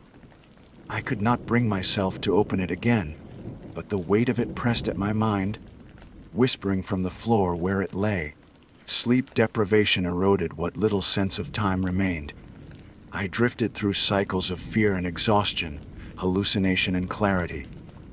On the 35th night, I woke to find the barricade gone from the door. My bedding was neatly folded at the foot of the cot, my supplies arranged in perfect lines. Someone, or something, had tidied my quarters like a host preparing for a guest. I sat paralyzed, every instinct screaming. Then, from the corridor, a voice spoke, "Daniel, thank you for staying." I could not answer, could not move. The voice was not mine, not familiar, but steady, patient, almost kind. "You've done well," it said. "Keep writing. We'll take care of the rest." When I dared to check the corridor minutes later, it was empty. Only the air smelled faintly of iron, sharp enough to sting. The next day, I tried a desperate act. I carried fuel cans to the laboratory and splashed them across floors, counters, the very walls. My plan was simple: fire cleanses. If the station was infected, I would burn it out. I lit a match. It flared, then guttered out in my fingers, though no draft stirred. I struck another. It hissed, fizzled, and died. No matter how many times I tried, flame refused to catch. The fuel itself seemed inert, like water. The station would not allow destruction. By the 37th day, the binders began moving on their own. I would wake to find them stacked at my bedside, pages open to fresh entries I did not remember writing. Words appeared in my scrawl, but arranged in ways I would never phrase. "It is almost done. Keep your hand steady. Do not resist." My journal dwindled into fragments, losing myself. Handwriting is not mine. Dreams are not dreams. On the 40th day, I caught sight of the faceless figure again, standing at the far end of the corridor. This time I did not flee. Exhaustion dulled fear. I stared as it began to walk toward me, steps slow, deliberate. The mirrored oval where its face should be reflected my own ruined expression. I raised the flashlight, but the beam bent around it, swallowed by its surface. When it reached arm's length, it stopped. One elongated hand reached up, pressed gently against my chest. Cold seeped through cloth, into skin, into bone. I collapsed, vision shattering into black. When I woke, hours or days later, I was back in my quarters, tucked neatly under blankets. On the desk lay the third binder, open to a page written in a hand steadier than mine had been in weeks. "Rest now. We are writing for you." And so I lie here, staring at the words, unsure whether I or the station wrote them. My body feels hollow, bones like ash, thoughts sluggish. Yet my hand still twitches, reaching for the pen, aching to continue the story. Perhaps that is the true trap. Not claws or shadows, but the compulsion to document until I no longer know where my words end and its begin. The binders whisper even now, their pages rustling though no air moves. They want more. They will have more. And when the snowcat comes, if it comes, it will find only paper. The days after my collapse blurred into a haze of ink and shadow. I could no longer trust my own body. My hands seemed to move before my brain formed intent, scribbling lines across the binder, as if possessed by some second mind. When I tried to resist, to keep the pen away, my entire body ached as though every muscle cramped at once. Relief only came when I surrendered to writing. That was when I realized the binders weren't simply records, they were conduits, leaching me into them one line at a time. On the 42nd day, I found new entries written in my journal, the one I had kept separate. They were signed with my name, but not in my hand. One read, "Daniel Mercer acknowledges integration." Daniel Mercer accepts continuation. Another, "You cannot abandon what has already been written." I tore those pages out, shredded them, flushed the pieces through the waste chipple. But the next morning, the journal lay whole on the desk, pages restored, the words written darker than before. The station itself had changed. Corridors seemed longer. Walls bowed inward as though bending to watch. Doors I had passed 100 times opened to different rooms, or nowhere at all. Once, stepping into storage, I emerged into the control room instead, though I had walked only 3 paces. Space folded here, or perhaps I was folding into it. I returned to the first binder, desperate for guidance. Near its final pages, Whittaker had scrawled, "We are inside a throat and the station is swallowing. Do not think of escape. Think only of digestion." The words burned into my brain. Digestion. That was what this was. My memories, my body, my well-being broken down into the endless cycle of logs. On the 44th day, I woke to find a new Polaroid pinned to my chest. It showed me hunched over the binder, face gaunt, eyes hollow. But the room in the photograph was not my quarters. It was a place I did not recognize, larger, filled with countless binders stacked floor to ceiling like a library. I had never seen it, yet the image pulsed with familiarity, as if it was my inevitable destination.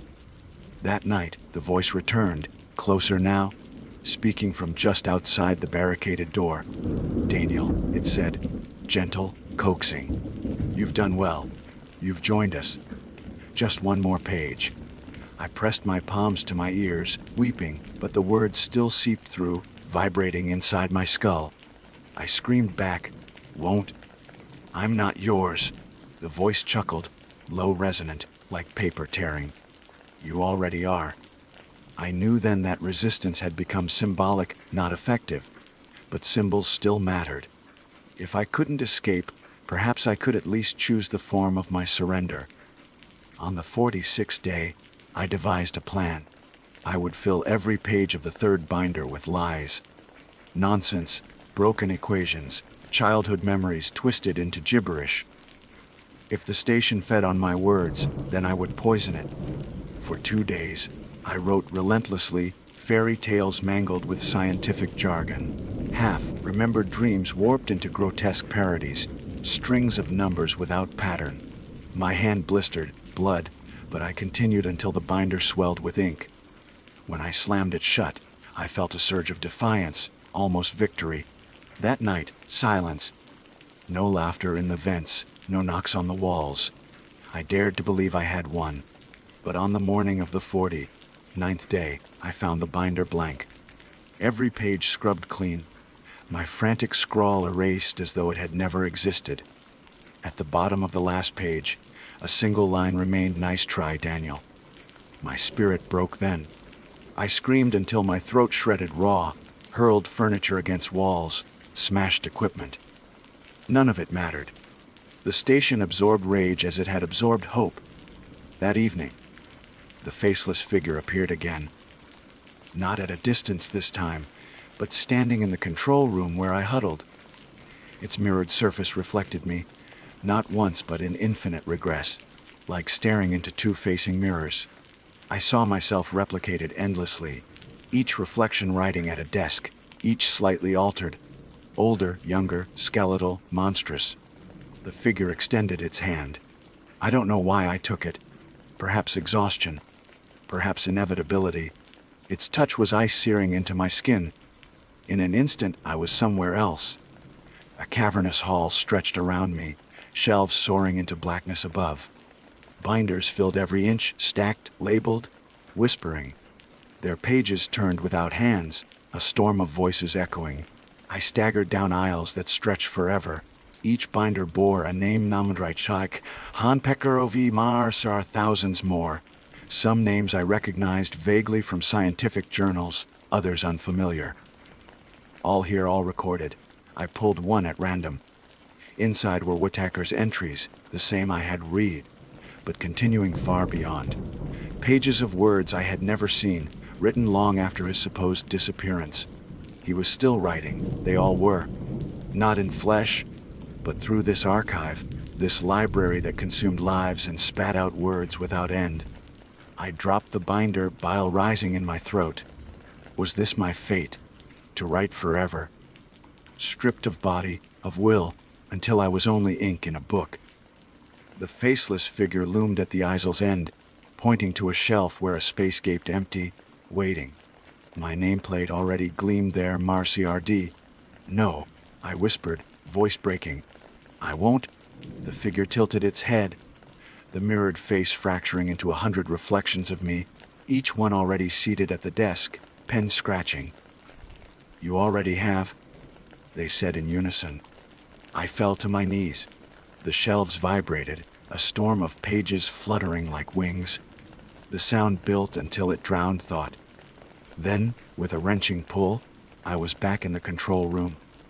Sprawled on the floor, the third binder opened before me. My hand clutched the pen.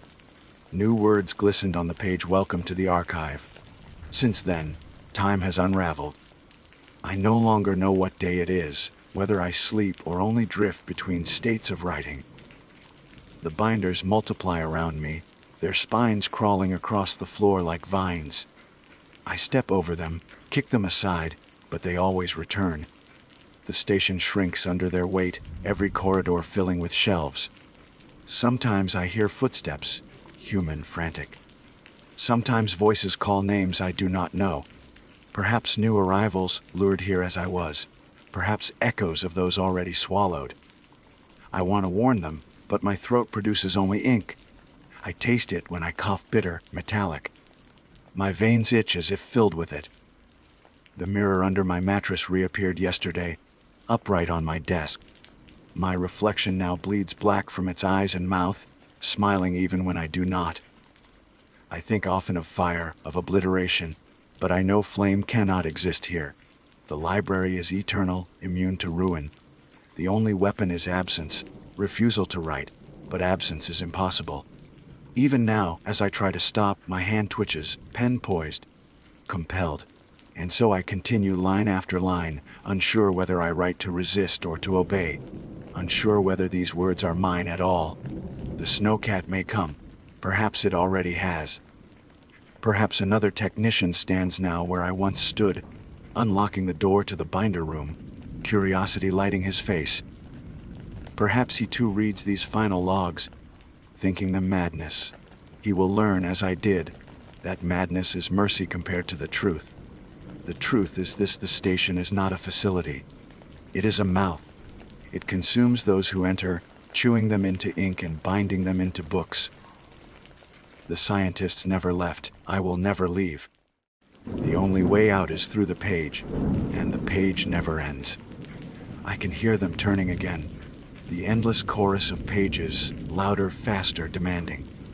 The figure stands at the doorway, waiting, patient. My shelf is ready.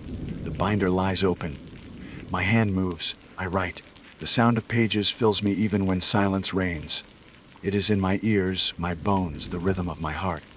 Every breath seems to flutter paper somewhere, as though my lungs themselves have become books turning endlessly.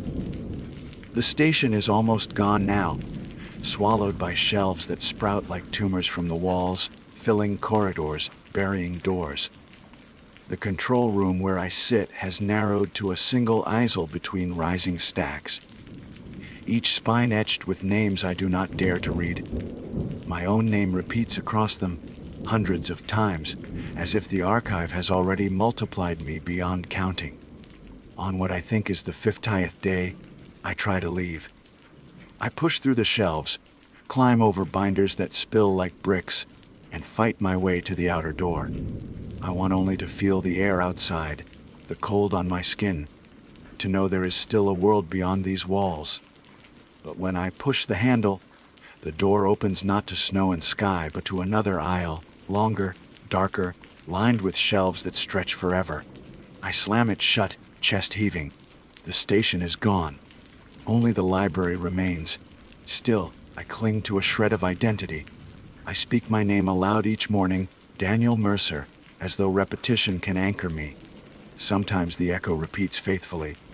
Sometimes it changes. Mercer becomes murder. Daniel becomes journal. Once it whispered back, welcome home. Log. I find another Polaroid on the desk one morning. It shows me seated exactly as I am now, pen in hand, face slack with exhaustion. Behind me in the photo, however, stands the faceless figure, one elongated hand resting on my shoulder. I whirl, but the aisle is empty. I tear the photo, burn it with a lighter I had kept hidden. The flame sputters, weak, but the photo curls to ash. For a heartbeat, I believe I've destroyed something. Then I look back at the desk. The same Polaroid lies there again, pristine, waiting. The figure comes more often now. I glimpse it between shelves, reflected in glossy binder covers, looming in shadows cast by flickering lights. Sometimes it is across the room, sometimes a breath away. It never attacks. It doesn't need to. Its patience is more terrifying than any violence. It knows I will yield. I dream of the scientists who came before me. In sleep, I walk through the library and see them seated at desks along the aisles, each hunched over a binder, scratching endlessly. Their bodies are gaunt, their faces hollow, but their hands never stop. Some are little more than skeletons wrapped in lab coats, yet still their pens move. When I pass, their heads lift in unison, eyes black as ink wells, and they whisper, "Write." I wake with the pen already in my hand. On what may be the 53rd day, the radio crackles again. Against my better judgment, I answer. "This is Daniel Mercer." I rasp, voice shredded. A woman's voice replies, clear, human. "Mr. Mercer, this is Central Dispatch. We're sending a team." "Hold on." Tears flood my eyes. "Rescue?" I clutch the receiver. "Please, hurry. I can't." The voice interrupts, repeating the phrase exactly the same, word for word, intonation identical, as if replayed. Again and again. My tears dry. I set the receiver down gently. It continues to speak, looping forever. "Mr. Mercer, this is Central Dispatch. We're sending a team." "Hold on." Hours later, or days, the snowcat arrives. I hear its engine outside, muffled but unmistakable. Floodlights blaze through cracks in the shelves. Shadows shift. My heart leaps, but dread anchors me. I push toward the outer door, tearing binders from my path, coughing ink from my lungs. When I reach the door, I place my ear against it. Voices outside. Human voices shouting my name. I should open it, but the binders whisper louder, pages rustling like waves. "Stay. Finish the log. We need you." My hand hovers on the latch. I realize that if I open the door, I will see them. Faces I've longed for, salvation. But I will also bring the archive with me.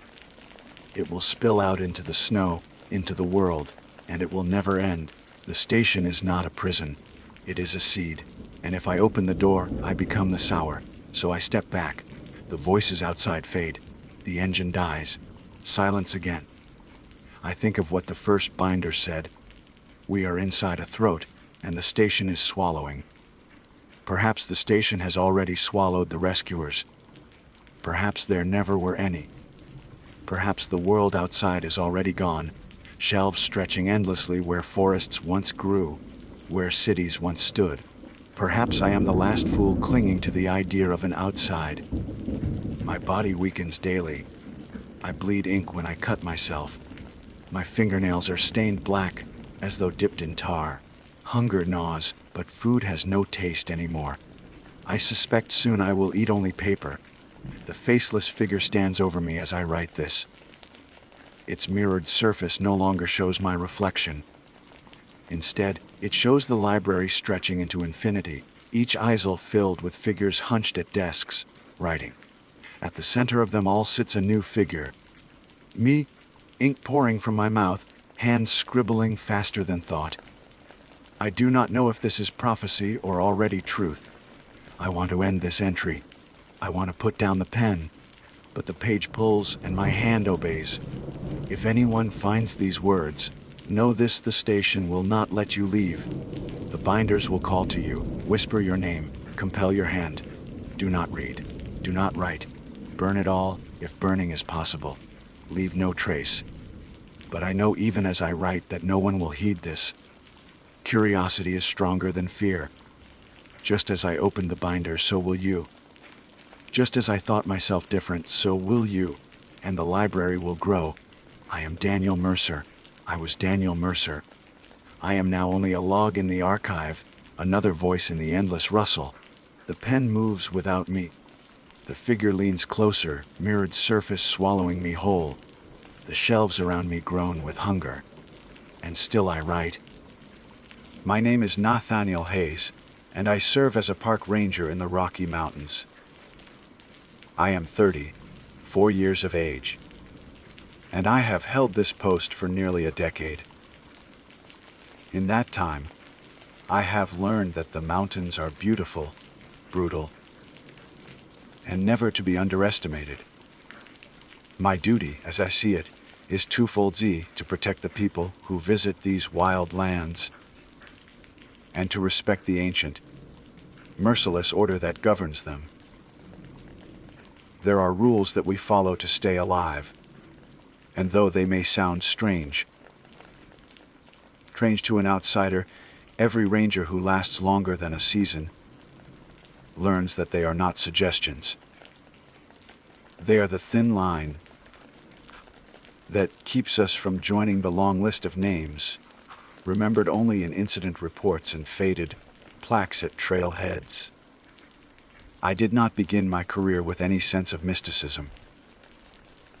I was raised in Denver, educated in environmental science, and hired straight out of graduate school into the National Park Service.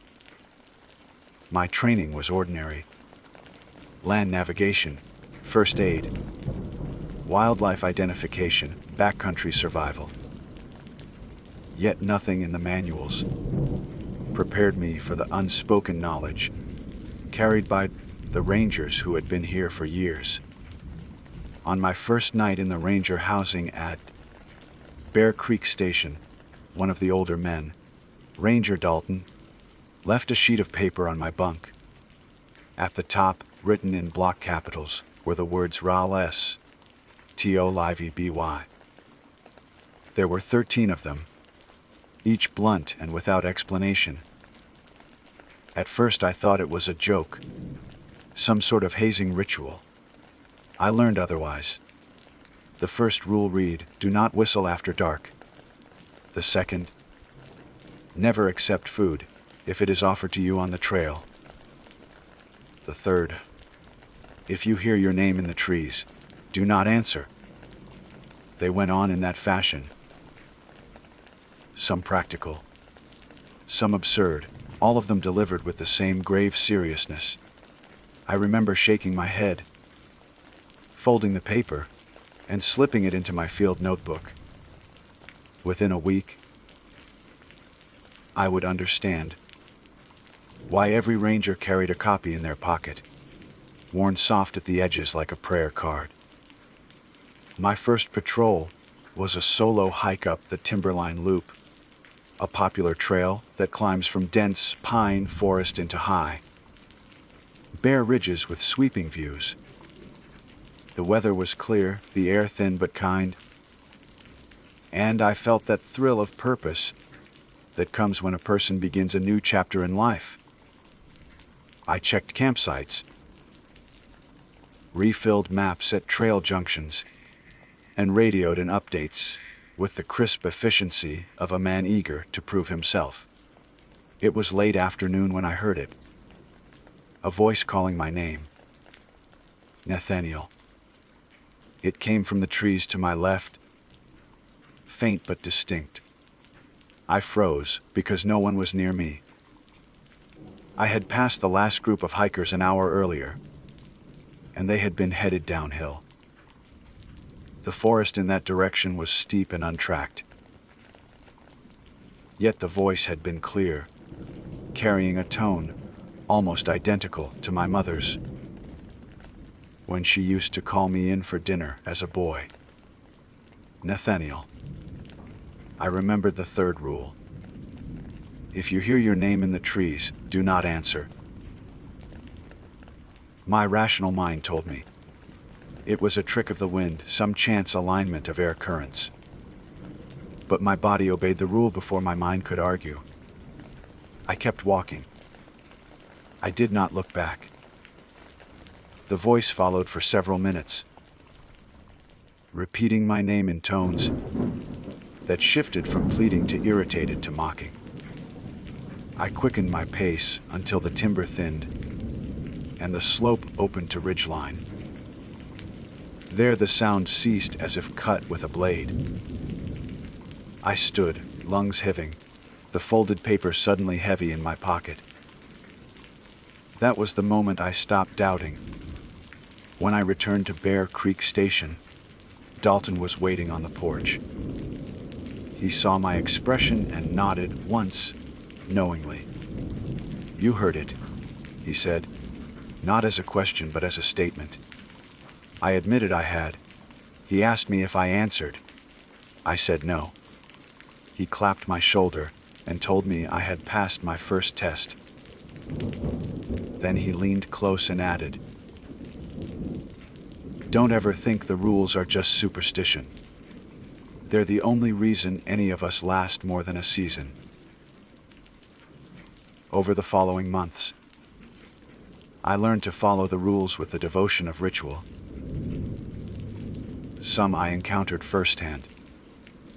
Others I observed in the stories of rangers less fortunate.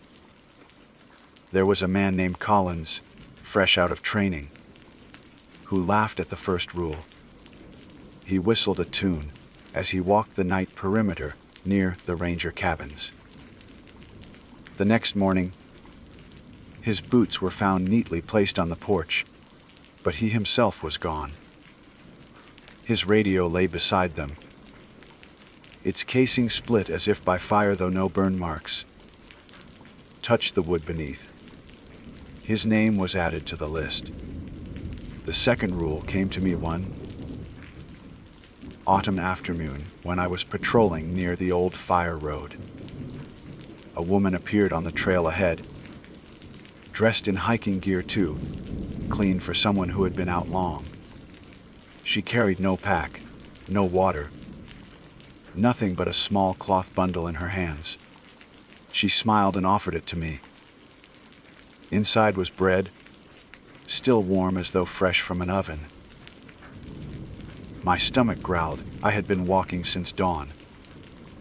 Yet the rule was clear. Never accept food if it is offered to you on the trail. I declined politely and stepped aside. She vanished between one blink and the next.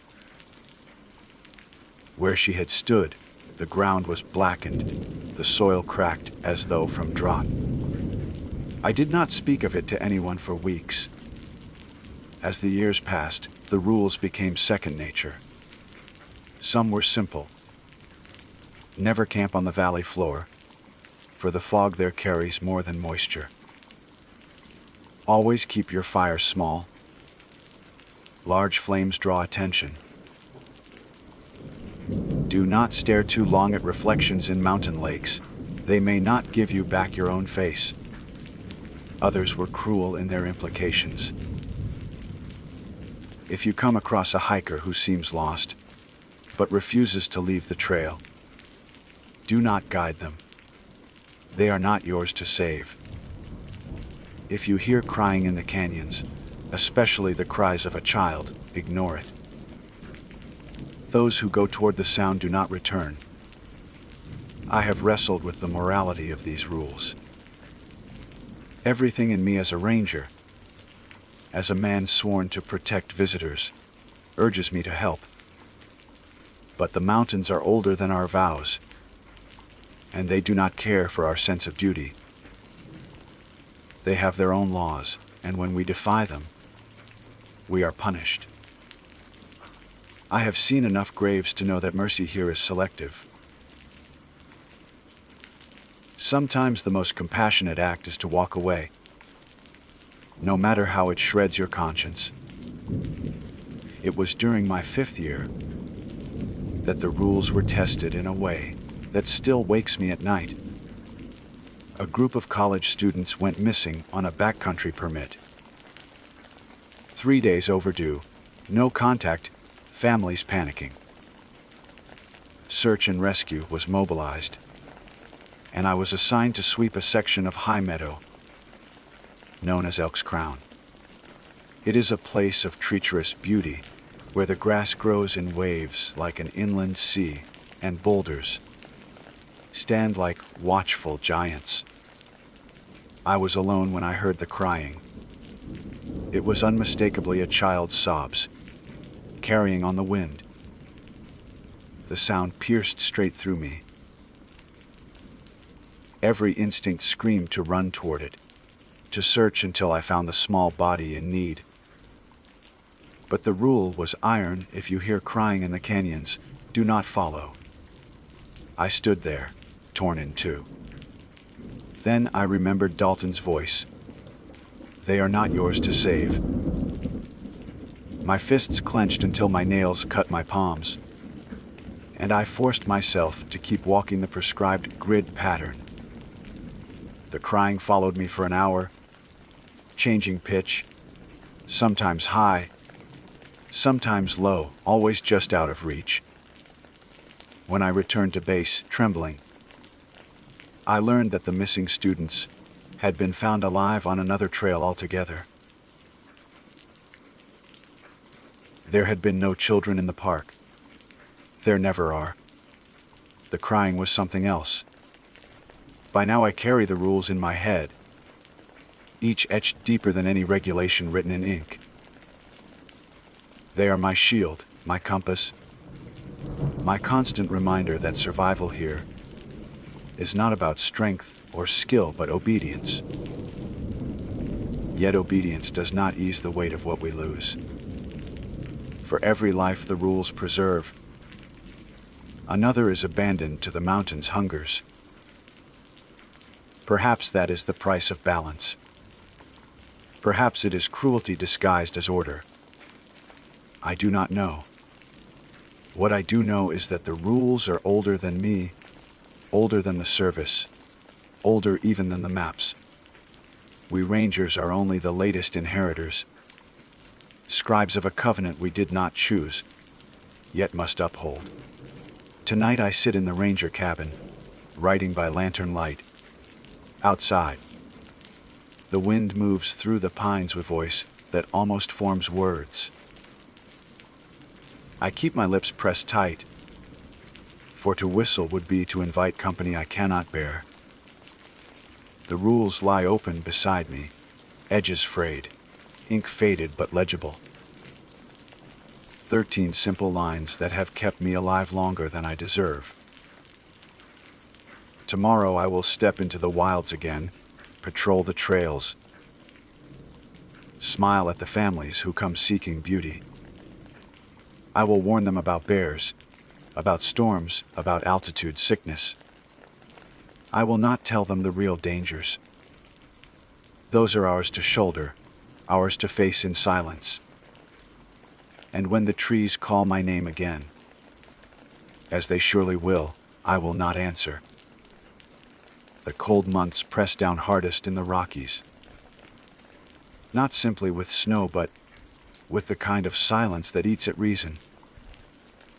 By late November the crowds had thinned, the trails all but empty, and only a handful of rangers remained to patrol sectors that felt more like separate worlds than parts of the same park.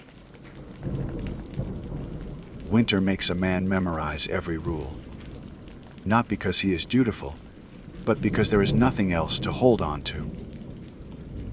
One evening after a 3-day sweep through the northern timberline, I trudged back toward the cabin, legs aching from miles of snowshoeing. The air was still, brittle with cold, every sound amplified. A raven passed overhead, and its wings seemed to snap like breaking branches. I had just started to unpack when I heard footsteps outside. No vehicle, no snowmobile, just steady crunching across the frozen crust. My hand froze on the zipper of my pack. A knock came at the door. 3 measured raps, polite, almost cheerful. I stood without answering. The rules were clear when the sun is down. Do not open the door unless you see the one knocking.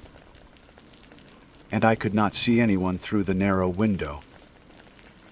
The knock came again. Then a voice called out, light, casual, as if it belonged to a fellow ranger. Hey, open up. It's freezing out here. The timbre was familiar, too familiar. It matched Dalton's voice almost perfectly. But Dalton was 3 ridges south, days away. I stared at the door and said nothing. The voice grew irritated. Come on. Don't be an ass. A pause, then softer, almost coaxing. Nathaniel. Please. The way it wrapped around my name was wrong. Like the syllables were slightly too long, stretched over teeth, not meant for human speech. I backed away, and blew out the lantern. The knocking stopped. When I woke the next morning, snow lay smooth and untouched across the clearing. No tracks. Incidents like that became more frequent as winter deepened. Some rangers described hearing singing in the trees. Others claimed to see strangers at the edge of their firelight, always offering, always inviting.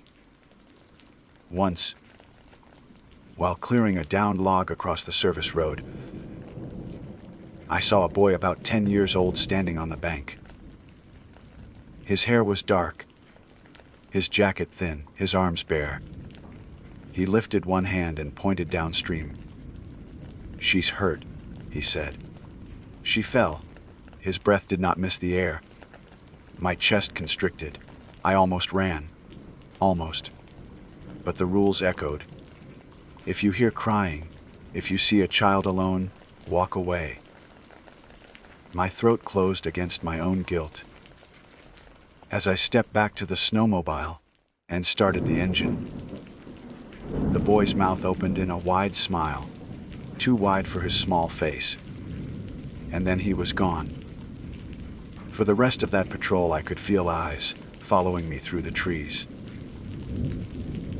Dalton later told me, "You don't break the rules for anyone. Not a kid, not a friend, not even for me. If you do, you won't come back. Or worse, you will, but not as yourself." The worst test came with a search mission in January. 2 hikers had been overdue 3 nights. I was paired with Miller, a young ranger who still carried the arrogance of someone who thought rules were optional. He liked to whistle to pass the time, even after dark. Dalton had already warned him twice. The 3rd night out, camped in the lee of a frozen ravine, Miller did it again.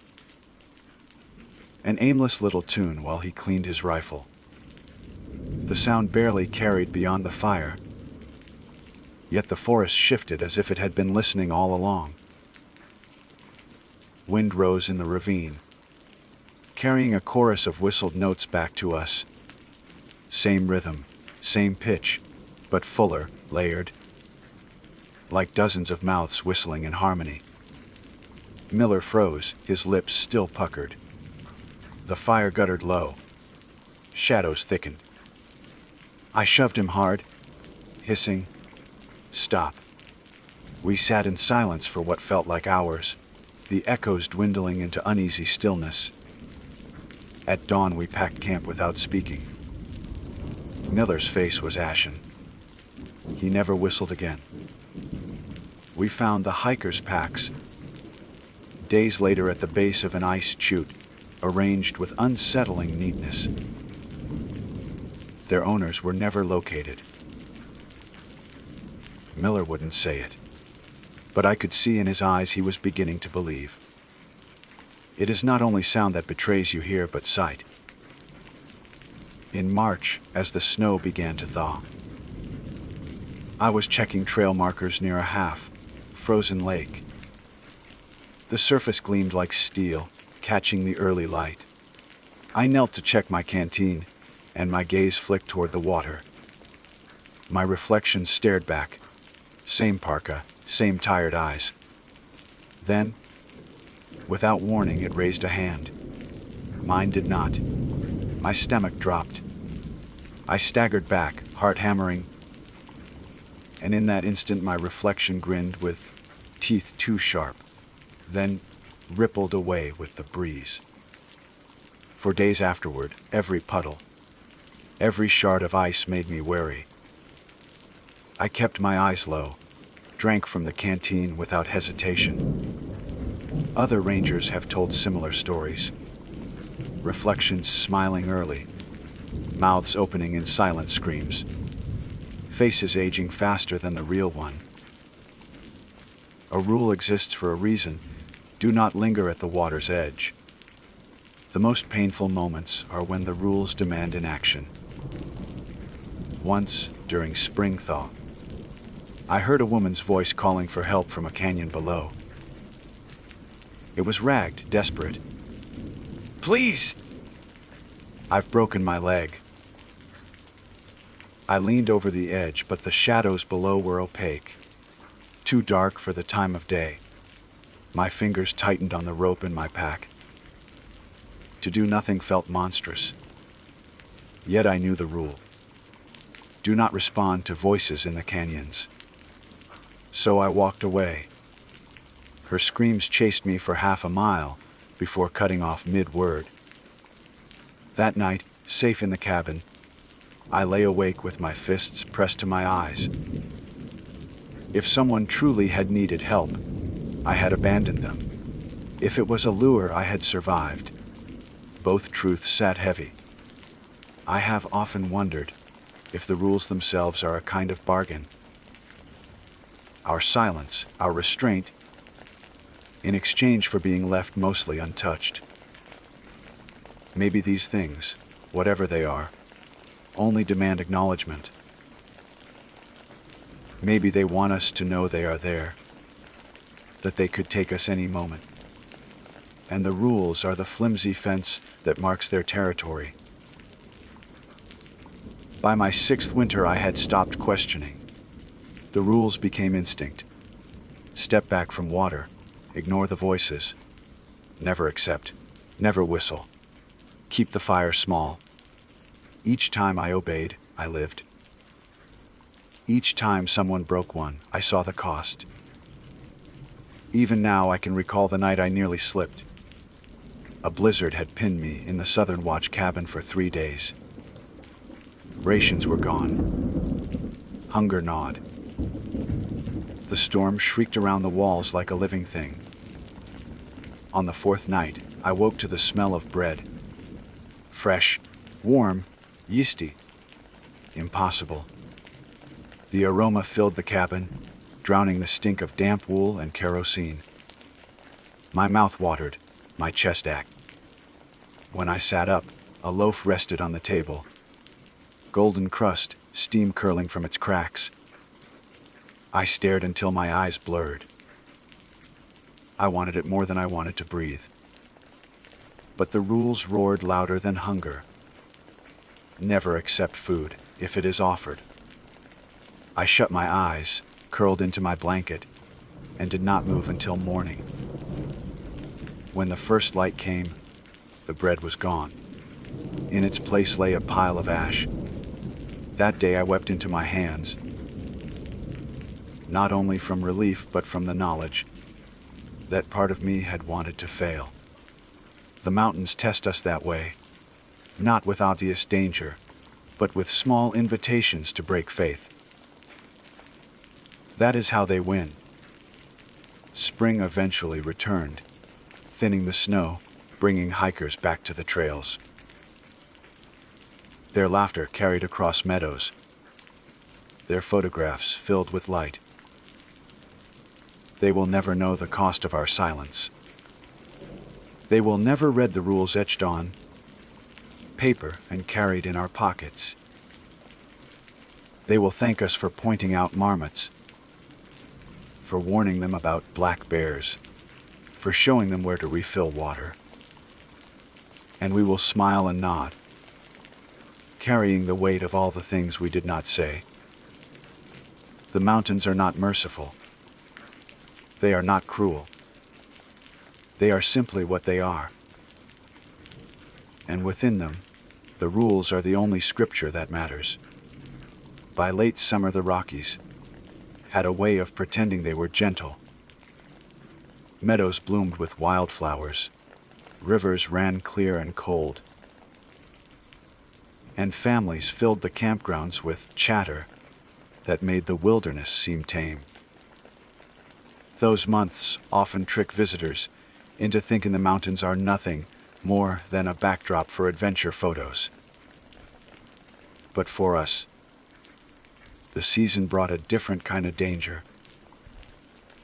Warmth and sunlight only made the rules harder to keep. The first was distraction. When the air is soft and the trails crowded, it is easy to forget that we are watched. That complacency nearly cost us in August, when reports came in of a missing teenager near Eagle Crest Trail. She had wandered from her group just before sunset, claiming she wanted to photograph the ridge at golden hour. By the time rangers were mobilized, the sky was darkening. Dalton and I set out with headlamps, our radios crackling. Half a mile up the switchbacks, I spotted her standing on a rock outcrop, perfectly still. Relief swept through me, until I realized she was not shivering, not shifting her weight, not behaving like someone lost. Her arms were folded neatly in front of her, her head tilted slightly to the side, as though listening to something. I called out her name. She turned, and her face was expressionless, eyes wide. "I'm fine," she said, but the words came flat, like a line rehearsed. Dalton's hand shot to my shoulder, a grip like iron. "Do not go closer," he whispered. My heart kicked hard, but I obeyed. We coaxed her from a distance, speaking gently, until she finally blinked and seemed to break from a trance. She stumbled down toward us, confused, claiming she didn't remember leaving the trail. When we reached the outcrop again in daylight the next morning, there were no footprints in the dust where she had stood, only a circle of smooth stone, as if the rock had been polished by countless feet pressing down in exactly the same place. The second challenge of summer was fire. Tourists built roaring campfires despite warnings, their flames leaping high into the night. I patrolled one campground, where the light from a single bonfire could be seen across the valley. That was against every rule we lived by. A large flame is a beacon. I ordered them to douse it, my voice sharper than I intended. They laughed, muttered about overbearing rangers, but eventually poured water until the fire hissed out. That night, long after the campers had retreated to their tents, I circled back. In the clearing where the bonfire had been, the ashes glowed faintly, pulsing as if with a heartbeat. The air smelled not of wood smoke, but of singed hair and iron. I scattered dirt across the pit and whispered an apology I could not name. Sometimes the rules saved us not by what we avoided, but by what we endured. In September, heavy fog settled into the lower valleys. It rolled across the forest floor in thick, white waves, swallowing the trees, until visibility shrank to a few feet. The rule was explicit: never camp on the valley floor. The fog carries more than moisture. A group of backpackers ignored the warning. They pitched tents near a stream where the fog pooled deepest. When I arrived on patrol at dawn, the campsite was silent. Tents stood zipped, undisturbed. At first I thought they were still sleeping. Then I noticed the silence was absolute. No birds, no insects. Not even the sound of water trickling nearby. I unzipped the first tent. Empty. Sleeping bags still zipped, pads laid out. No sign of struggle. Every tent was the same, perfectly arranged, completely vacant. Their gear was untouched. Their food hung neatly, as though they had followed every ordinary rule of camping. But the fog remained dense, curling around my boots like fingers. I reported the disappearance, marked the site, and left as quickly as possible. Search parties combed the valley for weeks. Nothing was ever recovered. The fog eventually lifted, leaving behind only a strange silence in that meadow that lasted long into fall.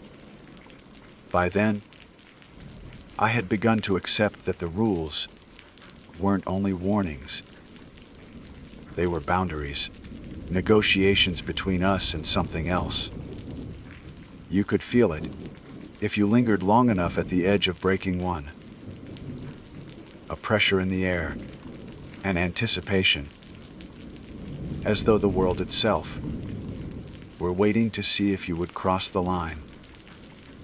And if you did, you weren't punished by accident. You were noticed. One of the younger rangers, a woman named Eliza, learned this in October.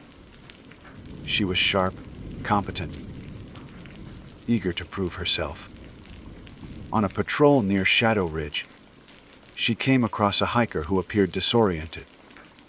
The man was standing on the trail, swaying slightly, his face obscured by a hood.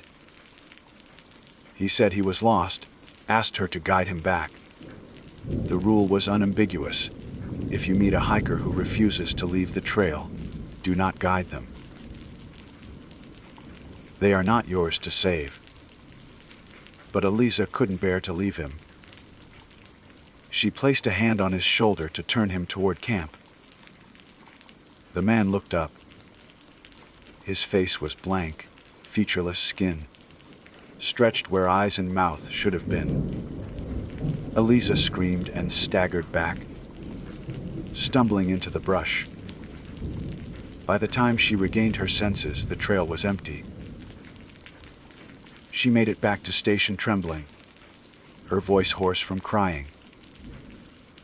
After that, she carried the rules like scripture, never doubting again. I think often about the cruelty of such laws. They force us to stand by while others suffer, to turn away from pleas that sound human. But I have also seen what happens when compassion outweighs caution. The mountains do not forgive hesitation. They demand obedience. By the close of that summer season, I understood something else as well. The rules were not only about survival, but about belonging. Each time I followed them, I remained myself. Each time I resisted temptation, I kept my name, my memory, my shape. Those who broke them, sometimes they vanished, sometimes they returned changed. And there are worse fates than death. I remember walking the ridge one evening, the sun bleeding into purple haze, when I heard laughter behind me. I turned and saw a group of hikers I had passed earlier. They were cheerful, snapping photos. But one more figure trailed behind them, a step out of sync. At first glance, he looked like any other hiker. Backpack, hat, boots. Then I noticed his shadow stretched the wrong way, reaching uphill against the slope of the light. The rule for such moments was never written, but we all knew it. Do not acknowledge what walks just behind. I turned back to the horizon, breath shallow, until the sound of their voices faded. That night, back at the cabin, I added a silent 14th rule to my list: when in doubt, walk faster. It was in that season that I began to dream differently. Not ordinary dreams, but ones that felt weighted with presence. In them, I walked trails I knew well, but the signs were wrong. The paths looped endlessly. The trees leaned in too close. At the end of each dream, I found a clearing where something waited. Sometimes a figure, sometimes only the sense of being seen. I would wake with sweat freezing on my skin, heart pounding as though I had been running. The dreams left me with the impression that the rules reached further than the waking world. Perhaps even in sleep we were expected to obey. Perhaps the line between what was real and what was not mattered less than whether we followed. As autumn bled into winter again, the rules carried me forward. They whispered at the edges of every decision, guiding my steps like an unseen hand. And though I hated the silence they demanded, though I hated the guilt of turning away, I obeyed. Because the alternative was not simply death. The alternative was being claimed. Winter returned with the kind of violence only the Rockies can muster. Snow buried entire valleys overnight. Winds clawed down from the peaks like talons, and every sound seemed sharpened by the cold. The park closed to visitors, and once again only a handful of rangers remained. The quiet was absolute, but never peaceful. We had learned long ago that silence here often meant something was listening. I was assigned to the Southern Watch cabin, a structure built in the 30s, its logs dark with age, and its windows sealed with frost even on the inside. Supply runs came once a month by snowcat, but otherwise I was alone. That solitude was supposed to be restful, a chance to collect data, maintain trails, and write reports. Instead, it became the setting for some of the most difficult nights of my career. The first came in early December. I had just banked the stove and was settling into my bunk when the sound of crying drifted through the walls. Pitched, panicked sobs, the unmistakable cries of a child. They came from the tree line beyond the clearing, rising and falling as though the child were stumbling closer. My entire body moved to respond, years of training urging me to rush outside with a blanket, a lantern, anything. But the rules stood in front of me like a locked door. Do not follow the sound of crying in the canyons, especially not at night. I lay frozen, every muscle taut, the lantern flame casting nervous shadows. The sobs circled the cabin once, then again, then faded into stillness. I slept little after that, staring at the ceiling, guilty for doing nothing, grateful for surviving. A week later, I learned that Dalton, stationed further west, had faced the same test on the same night. He, too, had heard the crying. He, too, had resisted. When we spoke by radio the next morning, he said quietly, "They're testing the seams, seeing who will break first." I asked him what would happen if one of us did. His reply was curt. Then, there would be one less ranger. Isolation gnaws at the edges of reason. After weeks of nothing but wind and snow, even a shadow at the window can feel like company. Caught myself listening for footsteps on the porch, half hoping to hear another human voice. One night, just after midnight, I did. 3 knocks, soft and measured. Then a voice, my own voice, called from outside, "Nathaniel, let me in." The sound froze me to the bunk. It was identical, down to the cadence, the tired rasp. The door rattled gently, as though tested by a hand. "It's me," the voice insisted. "You're not alone anymore." My hand shook with the urge to lift the latch. I almost did, almost convinced myself that loneliness had made me hallucinate. But when I stayed still, silent, the voice soared. It spat my name with anger, then with mockery, then with a guttural growl that scraped like stones.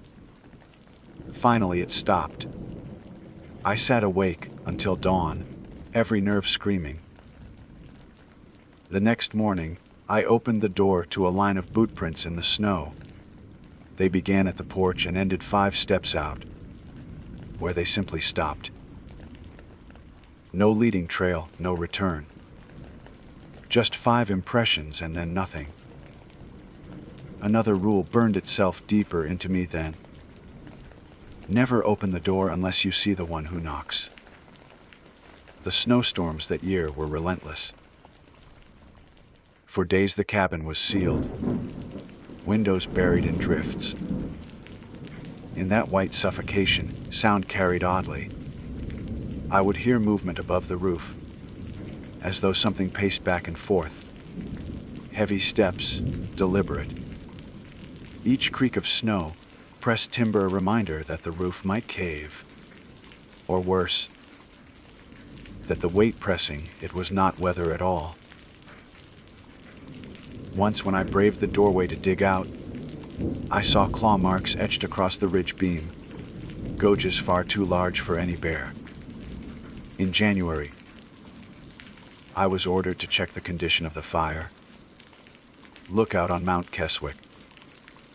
Abandoned for years but still maintained as an emergency shelter. The climb was brutal, switchbacks buried. Visibility a shifting veil of snow. When I reached the lookout, its single room cabin stood against the storm, windows dark, door half open. I stepped inside. Dust lay thick, disturbed only by my footprints. Yet on the desk, a notebook sat open. The last entry was dated a decade earlier, but the ink looked fresh. 4 words repeated across the page. Doen, lo W'n. Over and over, in a hand that grew more frantic, until the pen tore through the paper. I felt a tug in my chest, an almost physical pull to glance out the window. The storm cleared just enough to reveal the cliff face below. Against all sense, something inside me wanted to lean over the sill and peer down the sheer drop. The urge was overwhelming, as if curiosity itself were no longer mine but imposed. I staggered back, slammed the shutters, and stuffed the notebook into my pack. Back at station, I locked it in the evidence cabinet. But sometimes I still dream of those words. I wake with the echo in my head, fighting the impulse to look out the window of my own cabin at the ground below. By February, even the radio became unreliable. Static blood through most channels, punctuated now and then by voices I recognized, except the rangers they belonged to were miles away. Once I heard Dalton's voice clear as if he were beside me. Trust the snow.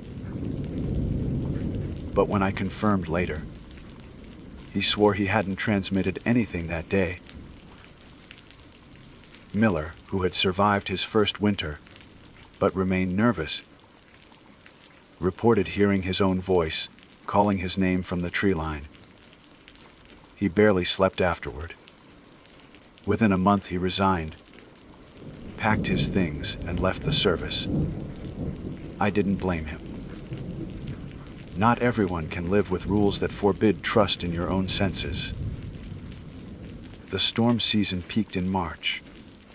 I remember one night when the wind howled like 100 voices, each syllable shaped into half, formed words. I pressed my hands over my ears, but the sound vibrated through my bones. When I glanced at the stove, the fire had gone out. I hadn't let it. The coals were simply gone, as though snatched away. I scrambled to relight it, remembering another rule: never let the flame die completely. Small fires keep them at bay, but no fire invites them in.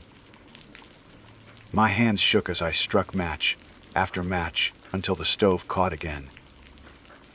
Only then did the voices recede, the wind losing its words, leaving only ordinary howls of weather. That was the night I understood how thin the barrier really is. How a single mistake, a single lapse, could tip the balance. As spring crept back, snow melting into swollen rivers, the mountains released their grip little by little. But even as the first hikers returned, their laughter bright and careless, I felt no relief. The rules had not lifted, they never would. They did not belong to winter or summer, to storm or sun. They belonged to the mountains themselves. Sometimes I wonder if the rules are not protection at all, but participation. That by following them, we are playing a role in a ritual older than language. That by turning away from crying voices, ignoring faces at the window, keeping our flames small, we are giving something what it wants: acknowledgement, obedience, proof that we know it is there. The thought unsettles me, but I cannot dismiss it. Because the alternative is to believe the rules are arbitrary, and that those we lost, Collins with his whistling, Eliza with her compassion, the hikers who camped in fog, were punished at random. That would be worse. The mountains keep their order. We keep ours. And between them lies a fragile truce, one mistake away from shattering. Spring never arrives gently in the Rockies. It breaks open like a wound, with avalanches in the high passes, torrents of meltwater turning trails to rivers, and winds that shift from warm to bitter in minutes. Visitors return in waves, eager to breathe mountain air, to photograph wildflowers, to forget that winter ever existed. For rangers, spring means doubling vigilance, not only against natural hazards, but against the subtle tests the rules place before us. In April, I was tasked with inspecting a series of backcountry campsites along the Aspen Ridge. The snow had retreated in patches, leaving the ground damp and spongy. Birds sang in the pines, their calls bright, almost too bright, as if mocking the silence of the months before. Midway along the ridge, I found a campsite abandoned, but strangely ordered. Fire pit cleaned, logs stacked neatly, tent zipped, though the fabric inside was shredded into ribbons. The only thing left on the picnic table was a trail journal, the kind visitors often used to record their days. Most entries were ordinary. Lists of birds spotted, meals cooked, miles hiked. But the last page was covered with a single line, written dozens of times until the pen dug grooves into the paper. Don't let it walk behind you. As I stood reading, the air shifted. The woods grew quiet, all birds falling silent in the same instant. The hair rose on my neck. I turned slowly, deliberately, but saw nothing. Still, I felt it, the weight of eyes, the certainty of something standing just at my back. Every instinct screamed to whirl around, but I forced my gaze forward and kept walking. My boots felt heavy, as if dragged by unseen hands, until I reached the trail again and the feeling lifted. That night in the cabin, I added the warning to my personal list. Another rule, unspoken but clear: do not acknowledge what follows. May brought storms of a different sort. A group of college students had rented one of the park's remote huts, accessible only by a 7-mile trail. They were due out on Monday. By Wednesday they had not returned, and the families were frantic. I joined the search team, trudging through mud and slush toward the hut. When we arrived, The door stood open. Inside, sleeping bags were arranged in a circle, all zipped, all empty. Their boots were placed neatly by the wall. Their packs leaned against the stove. The table bore plates still dusted with crumbs. Mugs half full of tea long since gone cold. But the strangest thing was the ceiling. Scratched into the beams, in overlapping letters, were dozens of names. The same ones repeated again and again. Names of people not on the trip. Some belonging to rangers I knew, some of strangers long dead.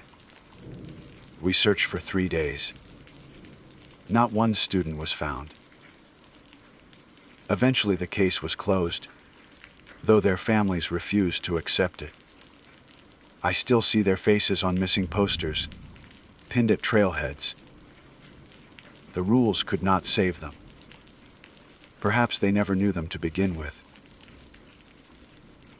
Later that season, I patrolled near a popular lake where families picnicked.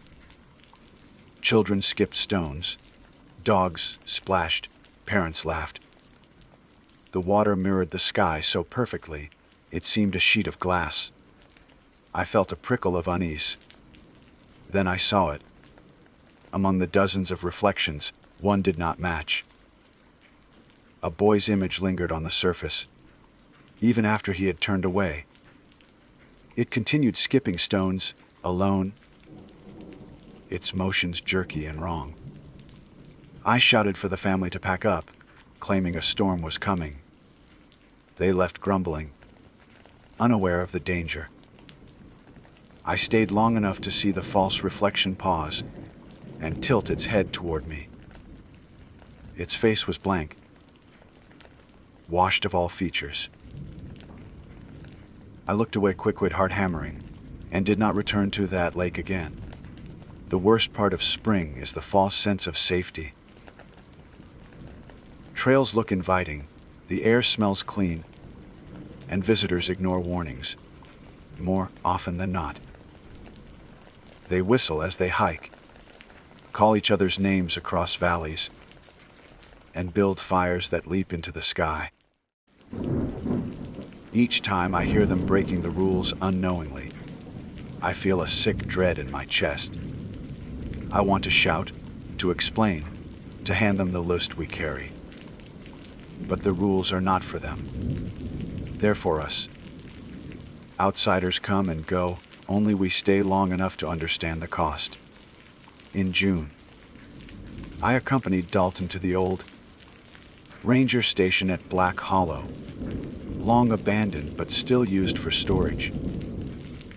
The building sagged under its own weight, shutters broken, roof patched with tin. Inside it smelled of mildew and dust. We were checking inventory when Dalton froze, staring at the far wall. I followed his gaze. There, in the grime, a phrase had been traced by a finger. I answered. The words dripped faintly, as if written in condensation, though the air was dry. Dalton swore softly and turned away. We should leave. Neither of us touched the message, but I thought about it the whole hike back. Someone had broken the rule. Someone had answered. As summer took hold, the tests grew bolder. On patrol near Shadow Canyon, I encountered a hiker who seemed out of place. He wore brand new boots, but no pack, no water. His eyes were pale, too pale, almost milky. He asked if I could point him toward the river. The rule came to me instantly: never guide those who refuse to leave the trail. I told him I didn't know the way, though of course I did.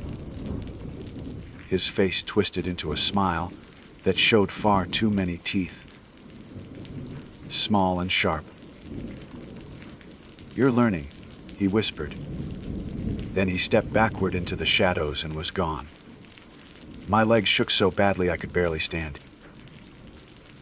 That night, writing in my journal, I realized something chilling. The rules were not static. They responded, they adapted. Each time we obeyed, something out there seemed to acknowledge it. Not with gratitude, but with attention, as though marking us for later. The weight of it pressed hardest in July. Tourists poured in by the thousands. Search and rescue calls spiked. We found bodies more often than survivors. Some deaths could be explained by falls, by hypothermia, by animal encounters. Others defied every report I knew how to write. A man frozen solid on a warm day, frost blooming across his face. A woman found at the base of a cliff. Every bone intact, though she was lifeless. A child who vanished from his tent, while his parents slept beside him, only to be found miles away, standing upright in a meadow, eyes open but unseeing.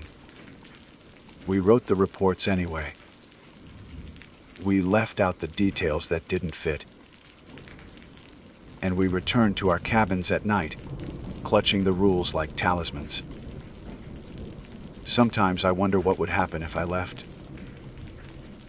If I packed my things, resigned, and walked away from the Rockies forever. Would the rules stop applying? Or do they cling once learned, following you into ordinary streets, into city apartments, into dreams? Dalton believes they never let go. Once you know, he told me, you can't unknow. The rules aren't about this place. They're about you. I think he's right. Because lately, even off duty, I've caught myself obeying. I keep my fires small in campgrounds far from the park. I never whistle at night, not even in the city when walking home. And when someone calls my name from another room, I hesitate before answering. The mountains have taught me obedience, yes. But they've also left me with a fear I cannot shed. The fear that the rules are not boundaries of protection, but chains of ownership. That by following them, I've already surrendered something essential. And yet, even knowing that, I still obey. Because the alternative is worse. I've seen what happens when people break them. By late autumn, the Rockies settled into that uneasy stillness before winter. The hush that feels less like rest and more like a held breath. Days shortened, shadows stretched. And even the visitors seemed to sense the shift. They hiked quickly, glanced over their shoulders more often, left campgrounds earlier. For us rangers, it was the season of watching. We had survived another cycle, obeyed the rules another year, but the mountains always waited for a mistake. It was during one of those shortening days that Dalton handed me a folded sheet of paper. Edges yellowed, handwriting faded but legible. It was the same list I had received my first season, the 13 rules. But this one had a 14th line, scrawled in smaller script at the bottom. When the rules change, you'll know. Don't resist. I asked him what it meant. He only shook his head. Not for me to say. Just keep it close. His eyes, usually sharp and steady, looked haunted. The change came sooner than I expected. I was patrolling near Granite Pass when the air grew unnaturally still. The birds went silent, the wind dropped, and even the insects seemed to vanish. I stood alone on the trail, heart thudding, when a voice rose from the trees. It wasn't calling my name this time. It was reciting the rules, word for word. Never whistle after dark. Never accept food offered to you. If you hear your name, do not answer. The voice was calm, deliberate, almost amused. My blood ran cold. Each rule echoed back at me, not as a warning but as a taunt. And then came the last line, one I had never heard spoken aloud. When the rules change, you'll know. I turned and fled the pass, stumbling over rocks, lungs burning. By the time I reached the cabin, my hands were trembling so hard I could barely light the stove. That night I dreamed of the list written in fire across the sky. In the dream, a hand reached out and crossed one line off. The sound of the pen scraping woke me gasping. From then on, small shifts began to appear. Fires that once felt safe now drew uneasy attention, even when kept small. Shadows seemed bolder, stretching closer to the cabins. The crying in the canyons didn't fade when ignored. It grew louder, pressing against the eardrums until blood wept from the nose. The rules still worked, but less cleanly, as though the terms of the bargain had been renegotiated. Dalton admitted he'd noticed it too. The rules aren't commandments, he said one night over weak coffee. They're agreements, and agreements expire. He rubbed his temples as if the thought itself hurt. Every few decades, maybe centuries, the mountains demand new ones. The idea terrified me. What if the next rule required something worse than silence? What if survival meant giving more of ourselves away? The first test of the change came with Miller. Though he had quit, I heard his name again when a report crossed my desk. Missing in a city hundreds of miles from here. He'd gone out for groceries, never came home. His apartment door was found ajar, shoes neatly placed by the mat. I remembered the boots on the porch that first season, Collins's boots, waiting without their owner. My stomach twisted. The rules had followed Miller beyond the park. Dalton's warning was true. Then came the night at Bear Creek Station when all the rangers on duty gathered for a storm briefing. We were reviewing emergency plans when the radio crackled. A voice came through. Not static, not distortion, but clear. It listed our names one by one. Every ranger present, even the ones who had been gone for years. Even the dead. We sat frozen, staring at the radio as though it were a mouth opening in the dark. At the end, the voice spoke in chorus, layered tones overlapping. One rule more. Then the line went dead. For weeks afterward, unease hung over us. We waited for the new rule to reveal itself, scanning the forest for signs, listening for hints. Nothing came until the incident at Elk's Crown. A group of hikers was caught in an early snow squall. I was sent to locate them. The storm pressed hard, visibility near zero, snow stinging my eyes. Then, through the blur, I saw them. 5 figures moving single file up the ridge. I hurried closer, shouting, but they didn't respond. When I drew near, my stomach dropped. They weren't hikers. They were us. 5 rangers, faces pale, eyes vacant. Each step matching mine a moment later, like reflections walking free. One of them turned its head, and though its mouth didn't move, I heard the words inside my skull. The new rule is already here. I stumbled back, half blind in the storm, and when I blinked the figures were gone. The real hikers were found days later, safe, unharmed. But I couldn't shake the encounter. I didn't tell the others. Not then. The new rule finally showed itself in late October. I was on night watch, lantern low, reading through my logbook. A knock came at the window. Not the door. The window. 3 sharp raps. I froze. That had never happened before. The old rule said never open unless you see the one who knocks. But the window offered no view, only reflection. I stared into the glass and saw my own face looking back. Then it smiled. Slowly. I hadn't moved. The knock came again. My reflection's hand rose and tapped on the inside of the pane from my side. That was when I understood the new rule wasn't about refusing strangers. It was about refusing yourself.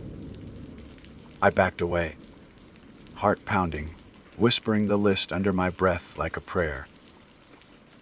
My reflection tilted its head, still smiling, until the lantern guttered and went out. In darkness, the glass went blank. Since that night, the rules feel alive in a way they never did before. They aren't static lines on paper. They shift, they adapt, they demand more. We Rangers live in constant anticipation of the next change. Dalton believes the list will double before our time is done. 13 rules may become 26, each one a leash drawn tighter. Sometimes I wonder what happens if we refuse altogether. What if one day, every ranger tore the list and walked into the trees singing, whistling, answering every voice? Would the mountains claim us all? Or would the bargain collapse, leaving whatever waits here free to spill beyond the ridges? I don't know. None of us do. But I carry the list everywhere, edges worn soft, letters fading. Each time I unfold it, I half expect another line to have appeared. Maybe one night I'll wake to find the paper blank, the bargain reset, survival stripped away. Until then, I obey. I obey because I must. Because the cost of rebellion is written in the absences. Collins's boots. Miller's empty apartment. The students who never left the hut. I obey even though each rule feels less like protection and more like surrender. The Rockies hold their silence tonight. The wind is calm, the sky scattered with stars. In the stillness, I can almost believe the world is ordinary. But I know better. I know the silence is listening. I know the rules are listening. And I know, sooner or later, another one will come. My name is Maeve Callahan, and my profession is the careful art of getting lost. To be more precise, I am a speleologist and a cartographer of the subterranean world. I don't sell tickets or guide tours past carefully illuminated formations. I carry coils of rope, a rack of carabiners, and a helmet-mounted lamp that serves as my personal sun in a world of absolute darkness. My work is to venture into the unmapped veins of the earth, to navigate passages that have never known light, and to translate their silent, stone geography onto paper. I map the unmapped, and in doing so, I give names to the eternal night. Most people, when they think of the Appalachian Mountains, picture rolling green hills, misty mornings, and the vibrant hues of autumn. They see the surface. I, however, have always been captivated by what lies beneath. The Appalachians are ancient, their bones formed from limestone and dolomite, riddled with the slow, patient work of water. For a caver, this region is a treasure chest of geological wonders, a labyrinth of potential discovery. We speak of virgin caves, with a reverence others might reserve for holy relics, passages untouched by human hands, ecosystems that have evolved in perfect isolation for millennia. To be the first to set foot in such a place is the ultimate achievement.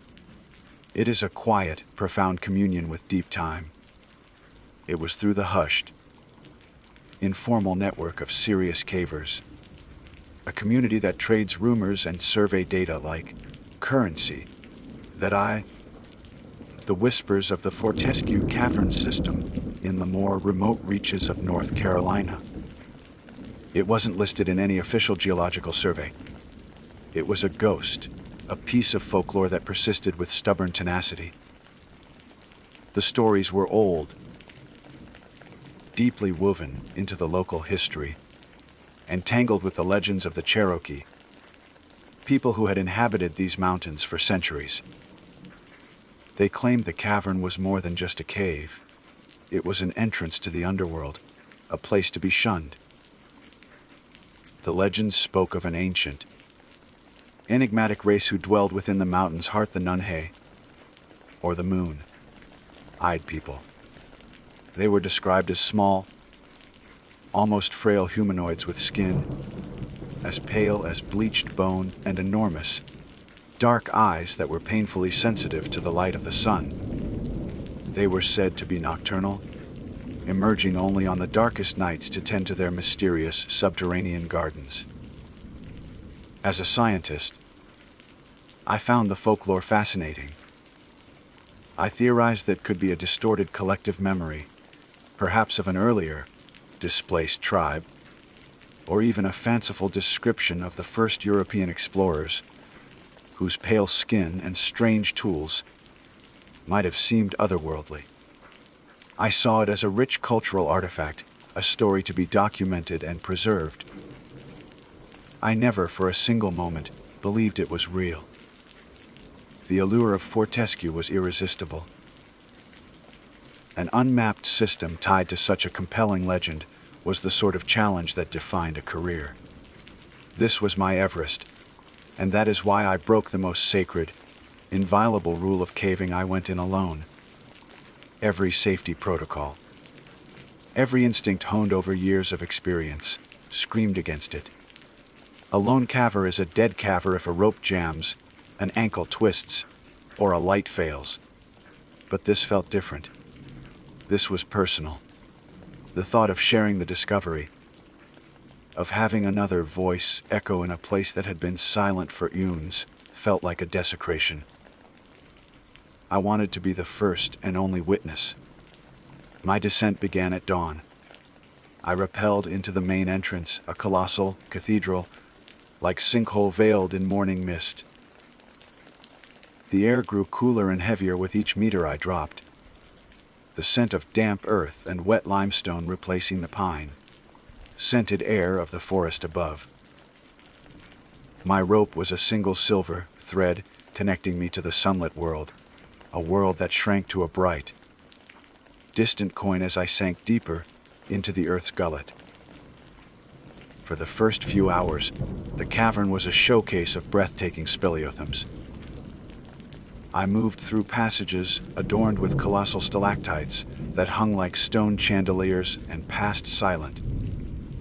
Underground rivers that flowed with water so clear it was almost invisible. The beam of my headlamp danced across walls, coated in glittering calcite crystals and vast draperies of flowstone that fell in frozen, milky white waterfalls. It was a silent, magnificent, and utterly indifferent world. I was an intruder, a fleeting spark of warmth and light in a realm of cold, patient stone. I was deep, far deeper than any marked trail or casual explorer would ever venture, when the character of the cave began to change. The natural, water-carved passages, with their organic curves and chaotic beauty, started to give way to something more uniform. The walls became straighter, the ceiling more level. It was a subtle shift, one that I might have missed were my senses not so attuned to the nuances of the underground. Then I found the wall. It was jarringly out of place, a geological impossibility. It stretched from floor to ceiling across a wide passage, completely blocking my path. Unlike the surrounding limestone, which was rough and pockmarked by eons of water erosion, this surface was smooth, almost polished. It appeared to be constructed from massive, dark stones, fitted together with a precision that defied nature. The seams between the blocks were so fine that I couldn't have slipped a knife blade into them. This was not a natural formation. It was a man-made wall, buried deep in the heart of a mountain, miles from any known human settlement, ancient or modern. My heart, which had been beating with a steady, calm rhythm, began to pound against my ribs with a mixture of adrenaline and awe. This was impossible. Who would build such a structure down here in the crushing dark? And why? My scientific mind raced through possibilities. A forgotten mining bulkhead, a bizarre geological formation I had never encountered, a hidden military installation. None of it made sense. I ran my gloved hand over the cool, unnervingly smooth surface. The stone felt like obsidian, but denser, colder. There were no tool marks, no inscriptions, nothing to hint at its creators. It was a silent, monolithic mystery. I followed the wall to its edge, hoping to find a way around, but it was seamlessly integrated into the natural rock of the cavern. It was a deliberate, absolute seal. My gaze swept back and forth along its length, my headlamp beam cutting a frantic path through the darkness. It was then that I noticed a small section near the floor where the stones seemed slightly misaligned. A flicker of hope, of ravenous curiosity, surged through me. Kneeling down, I examined the area more closely. It looked as though a few of the blocks had settled over time, creating a subtle weakness. I took out my geology hammer, its weight a familiar comfort in my hand, and began to probe the edges. With a great deal of effort, I managed to work the tip of my hammer into a thin crack. I levered it back and forth, the sound of metal scraping against stone a deafening intrusion in the profound silence. Dust, ancient and fine, trickled out. Slowly, painstakingly, I managed to pry the first stone loose. It was heavy, and I grunted with the strain as I pulled it free and set it aside. Behind it was only more darkness. I worked on the next, and then a third, until I had created a small, dark opening, just large enough for a person to squeeze through. The air that flowed out from that opening was utterly different from the cool, damp, mineral-scented air of the cave. It was still, it was dry, and it carried a faint, organic smell that I couldn't immediately place. It was the scent of dust, yes, but something else as well. Something like dry leaves, old parchment, and a faint, musky odor that was unnervingly biological. I shone my light into the hole, but the beam was swallowed by the darkness beyond. This wasn't a cave anymore. I was looking into something else entirely. A scientist's curiosity is a powerful, often reckless, force. It can override fear, caution, and even the primal instinct for self-preservation. Staring into that small, dark aperture, I felt not terror, but an electrifying pull, a need to know what lay on the other side. My life's work was the pursuit of the unknown, and this was the greatest unknown I had ever faced. After a moment's hesitation, I unclipped my larger pack, pushed it through the opening, and then, with a deep breath, I squeezed myself into the breach. The passage was tight, the cold, smooth stone pressing against my back and chest. For a heart-stopping moment, I felt a flash of claustrophobia, the mountain's immense weight seeming to bear down on me. Then, I was through. I retrieved my pack and stood up, my headlamp cutting a solitary, brilliant circle in a darkness that felt older and more profound than that of the cave I had just left. I was standing in a perfectly cylindrical tunnel, approximately 3 meters in diameter. The precision was breathtaking. The walls were not rough, hewn but impossibly smooth, as if bored through the rock by some advanced technology. The air remained still and dry, and the strange, musky scent was stronger here, a constant presence in the back of my throat. This was no mine, at least not one made by human hands. The scale was wrong, the methods alien. The silence was absolute, not even the drip of water to break the stillness. It was the silence of a tomb. I moved forward, my boots making soft, shuffling sounds on the dusty floor. My headlamp beam danced ahead, revealing the tunnel stretching into the gloom. It was then I saw that the walls were not bare. They were covered in intricate carvings from floor to ceiling. I stopped, running my light over them in stunned disbelief. They were unlike any petroglyphs or cave paintings I had ever seen or studied. There were no depictions of animals, no hunting scenes, no human figures. Instead, the walls were a tapestry of complex geometric patterns, interlocking spirals that seemed to shift and writhe in the moving light, and strange, star-like symbols with too many points, arranged in what looked like celestial charts of unknown constellations. The artistry was exquisite, the lines carved with a sureness and precision that spoke of a culture with a deep understanding of mathematics and aesthetics. It was a library of alien thought, etched in stone. As I walked, I began to find objects scattered on the floor. Tools. They were crafted not from metal or bone, but from the same hard black obsidian, like stone as the wall. There were chisels, scrapers, and strange, curved blades, their edges still lethally sharp after what must have been centuries or millennia of disuse. I picked one up. It was cool and light, fitting perfectly in my hand.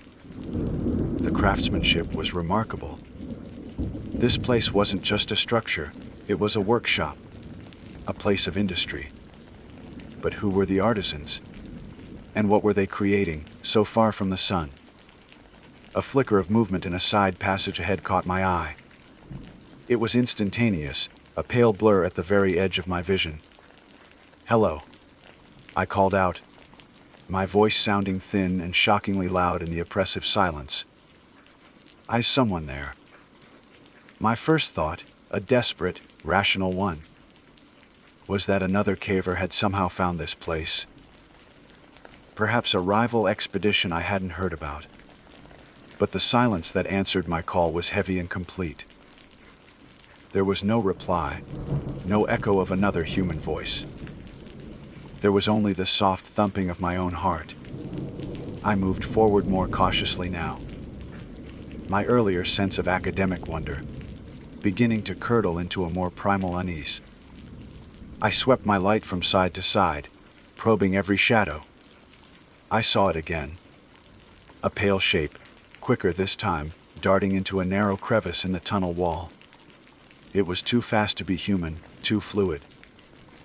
My mind grasped for an explanation, a cave, dwelling animal, perhaps an albino creature whose species had never been documented. It was a comforting thought, but one that didn't feel true. The main tunnel opened abruptly into a vast chamber. The sheer scale of it forced a gasp from my lungs. My headlamp beam, powerful as it was, could not reach the far walls or the ceiling, which was lost in an impenetrable darkness high above. The chamber was not empty. It was filled with natural rock formations, massive pillars of stone, and ledges that rose like balconies into the gloom. It felt like a subterranean city square. And that's when I saw them. They were everywhere. My light passed over the first one, and I thought it was a strangely shaped stalagmite. Then it moved. It turned its head. Slowly, deliberately, to face me. My beam darted around the chamber, and with each movement, it revealed more of them. They were standing in alcoves, perched silently on the high ledges, peeking from behind the colossal rock pillars.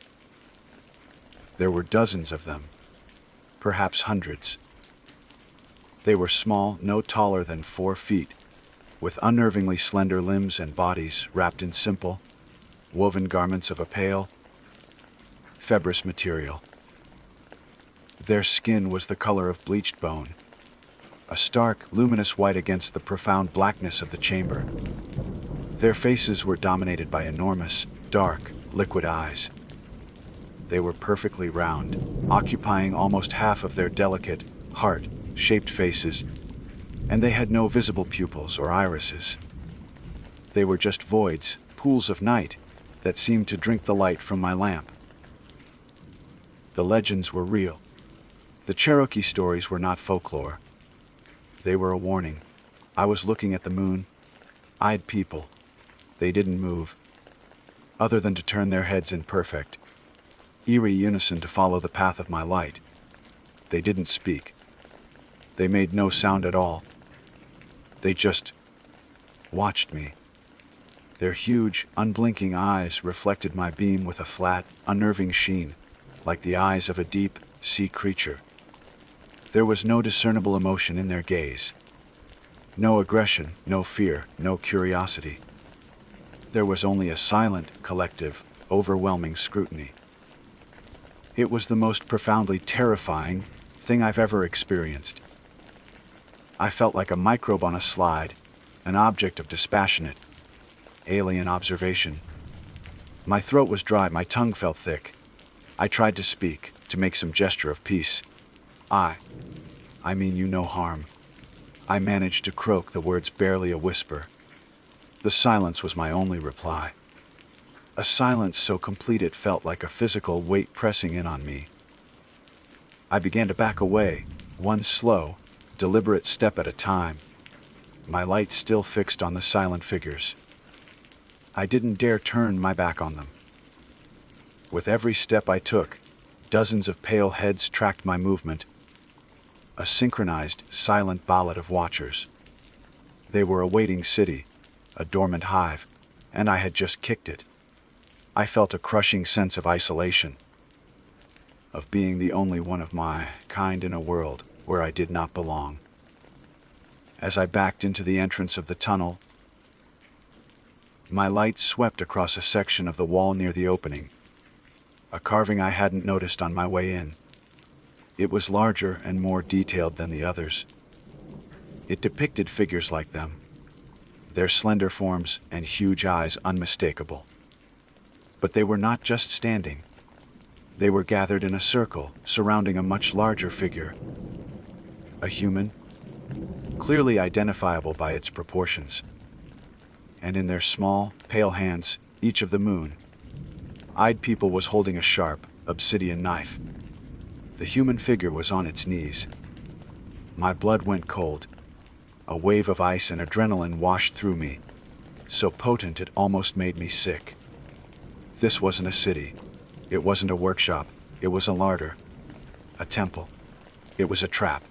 They weren't just watching me. They were waiting. Waiting for me to come deeper. Waiting for the right moment. Panic is a cold, sharp thing.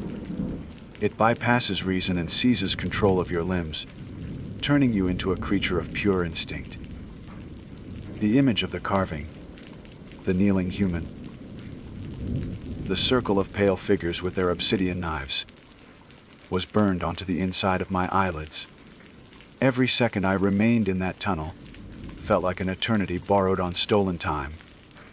The silent, watching eyes of the creatures in the chamber were no longer a mystery.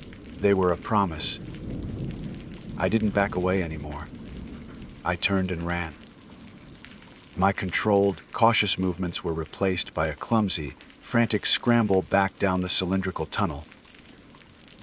My headlamp beam bounced wildly, illuminating the strange, geometric carvings in chaotic flashes. They no longer looked like art. They looked like warnings. a language of dread I couldn't read but now understood perfectly. The still, dry air now felt suffocating, thick with an ancient, predatory patience. Every shadow seemed to move. I imagined their slender, pale forms detaching from the walls, their silent, fluid movements easily outpacing my own terrified flight. I didn't hear a sound behind me, but that was the most terrifying part. A predator that makes no noise is the most dangerous of all. The silence was a living thing, a presence that flowed in my wake, and I could feel their collective, unblinking gaze on my back, a physical pressure that urged me on. I reached the breach in the wall, the small hole that had been my triumphant discovery just a short time ago.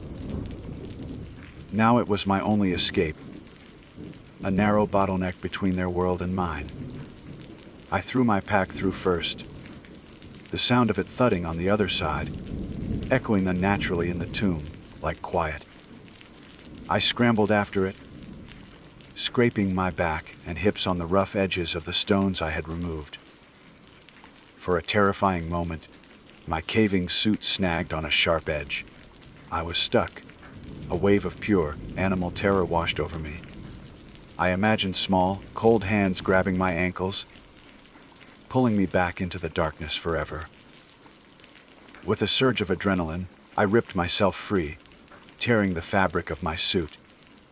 Not caring about the rocks scraping my skin, I tumbled out into the natural cavern, landing in a heap of dust and loose rock. I grabbed my pack and scrambled to my feet, not daring to look back into the hole. I didn't need to. I could feel it. A change in the pressure. A deeper cold emanating from the opening. I fumbled with the heavy stones I had pried loose, my hands shaking so badly I could barely get a grip. I shoved them back into the opening, a crude, desperate attempt to reseal the passage. They didn't fit perfectly, leaving dark gaps, but it was enough. I had to get out. The journey back through the natural cave system was a blur of terror. Passages that had seemed breathtakingly beautiful on my way in now felt menacing and claustrophobic. The grand stalactites looked like fangs in the jaw of some colossal stone beast. The silent, underground rivers seemed like moats designed to keep things in, not out. My light, my only comfort, now felt like a beacon, advertising my presence to anything that might have followed. I moved with a reckless speed that violated every rule of safe caving. I stumbled over rocks, splashed through shallow pools, and squeezed through tight passages with no regard for the careful techniques I had spent a lifetime mastering. All I could think about was the surface, the sun, the open air. The image of those enormous, black eyes was a repeating nightmare in my mind's eye. Finally, I saw it. A faint, silvery glimmer far above me. My rope, my lifeline, still hanging where I had left it. I have never felt such a profound sense of relief in my entire life. I clipped my ascenders onto the rope with trembling hands, my fingers clumsy and numb. I began the long, arduous climb, my muscles screaming in protest. The ascent was a grueling, vertical marathon, fueled by pure, unadulterated fear. With every meter I climbed, I expected to feel a tug on the rope from below. I imagined a pale, slender figure climbing after me with unnatural speed and agility. I forced myself not to look down, to focus only on the rhythm of the ascent. Slide, grip, stand, slide, grip, stand. The sinkhole was a vast, dark throat, and I was climbing out of it, away from the horrors in the mountain's belly. The circle of light above grew larger, brighter. I could smell the forest again, the scent of pine, damp earth, and living things. It was the most beautiful aroma I had ever known. When I finally hauled myself over the edge, collapsing onto a patch of sun-warmed moss, I wept. I lay there for a long time, my face pressed into the dirt, sobbing with a mixture of relief and lingering terror, until the adrenaline finally receded, leaving me exhausted and shaking. The sun was warm on my skin, a blessed, life-giving heat that felt a world away from the eternal, predatory cold below. The world was filled with sound. The chirping of birds, the rustle of leaves in the wind, the buzz of insects. It was a symphony of life, and it was the sweetest music I had ever heard. I never filed a report on the new section of the Fortescue cavern system. I never spoke of the smooth, black wall or the cylindrical tunnel. When I returned to my office, I took the preliminary survey data, the sketches I had made, and the digital files from my depth sounder, and I erased them all. Then I took my paper maps, the ones I had so meticulously drawn, and I burned them in a metal trash can until they were nothing but gray ash. My colleagues in the caving community still ask me about my solo expedition to Fortescue. They ask if I found anything, if the legends were true. I lie. I tell them it was a bust, a geologically uninteresting system of simple limestone passages that ended in a collapse. I describe it as a dead end. It is the most important lie I will ever tell. Some places are not meant for our maps. Some worlds are not meant for our eyes. My job was to bring the darkness to light. But I had found a darkness that must remain absolute. It is a darkness that is not empty. It is occupied. The moon-eyed people are real, and they guard their silent, subterranean world with a patience that is older than the mountains themselves. I broke their silence. I trespassed in their sacred hall, and they let me go. I don't believe it was an act of mercy. I believe it was a warning. I no longer crave the thrill of the unmapped. The allure of the unknown has been replaced by a deep, abiding fear of it. Sometimes, late at night, when the world is quiet, I can still feel their collective gaze. A cold, dispassionate scrutiny from deep within the earth. They are still down there, in the dark, watching and waiting.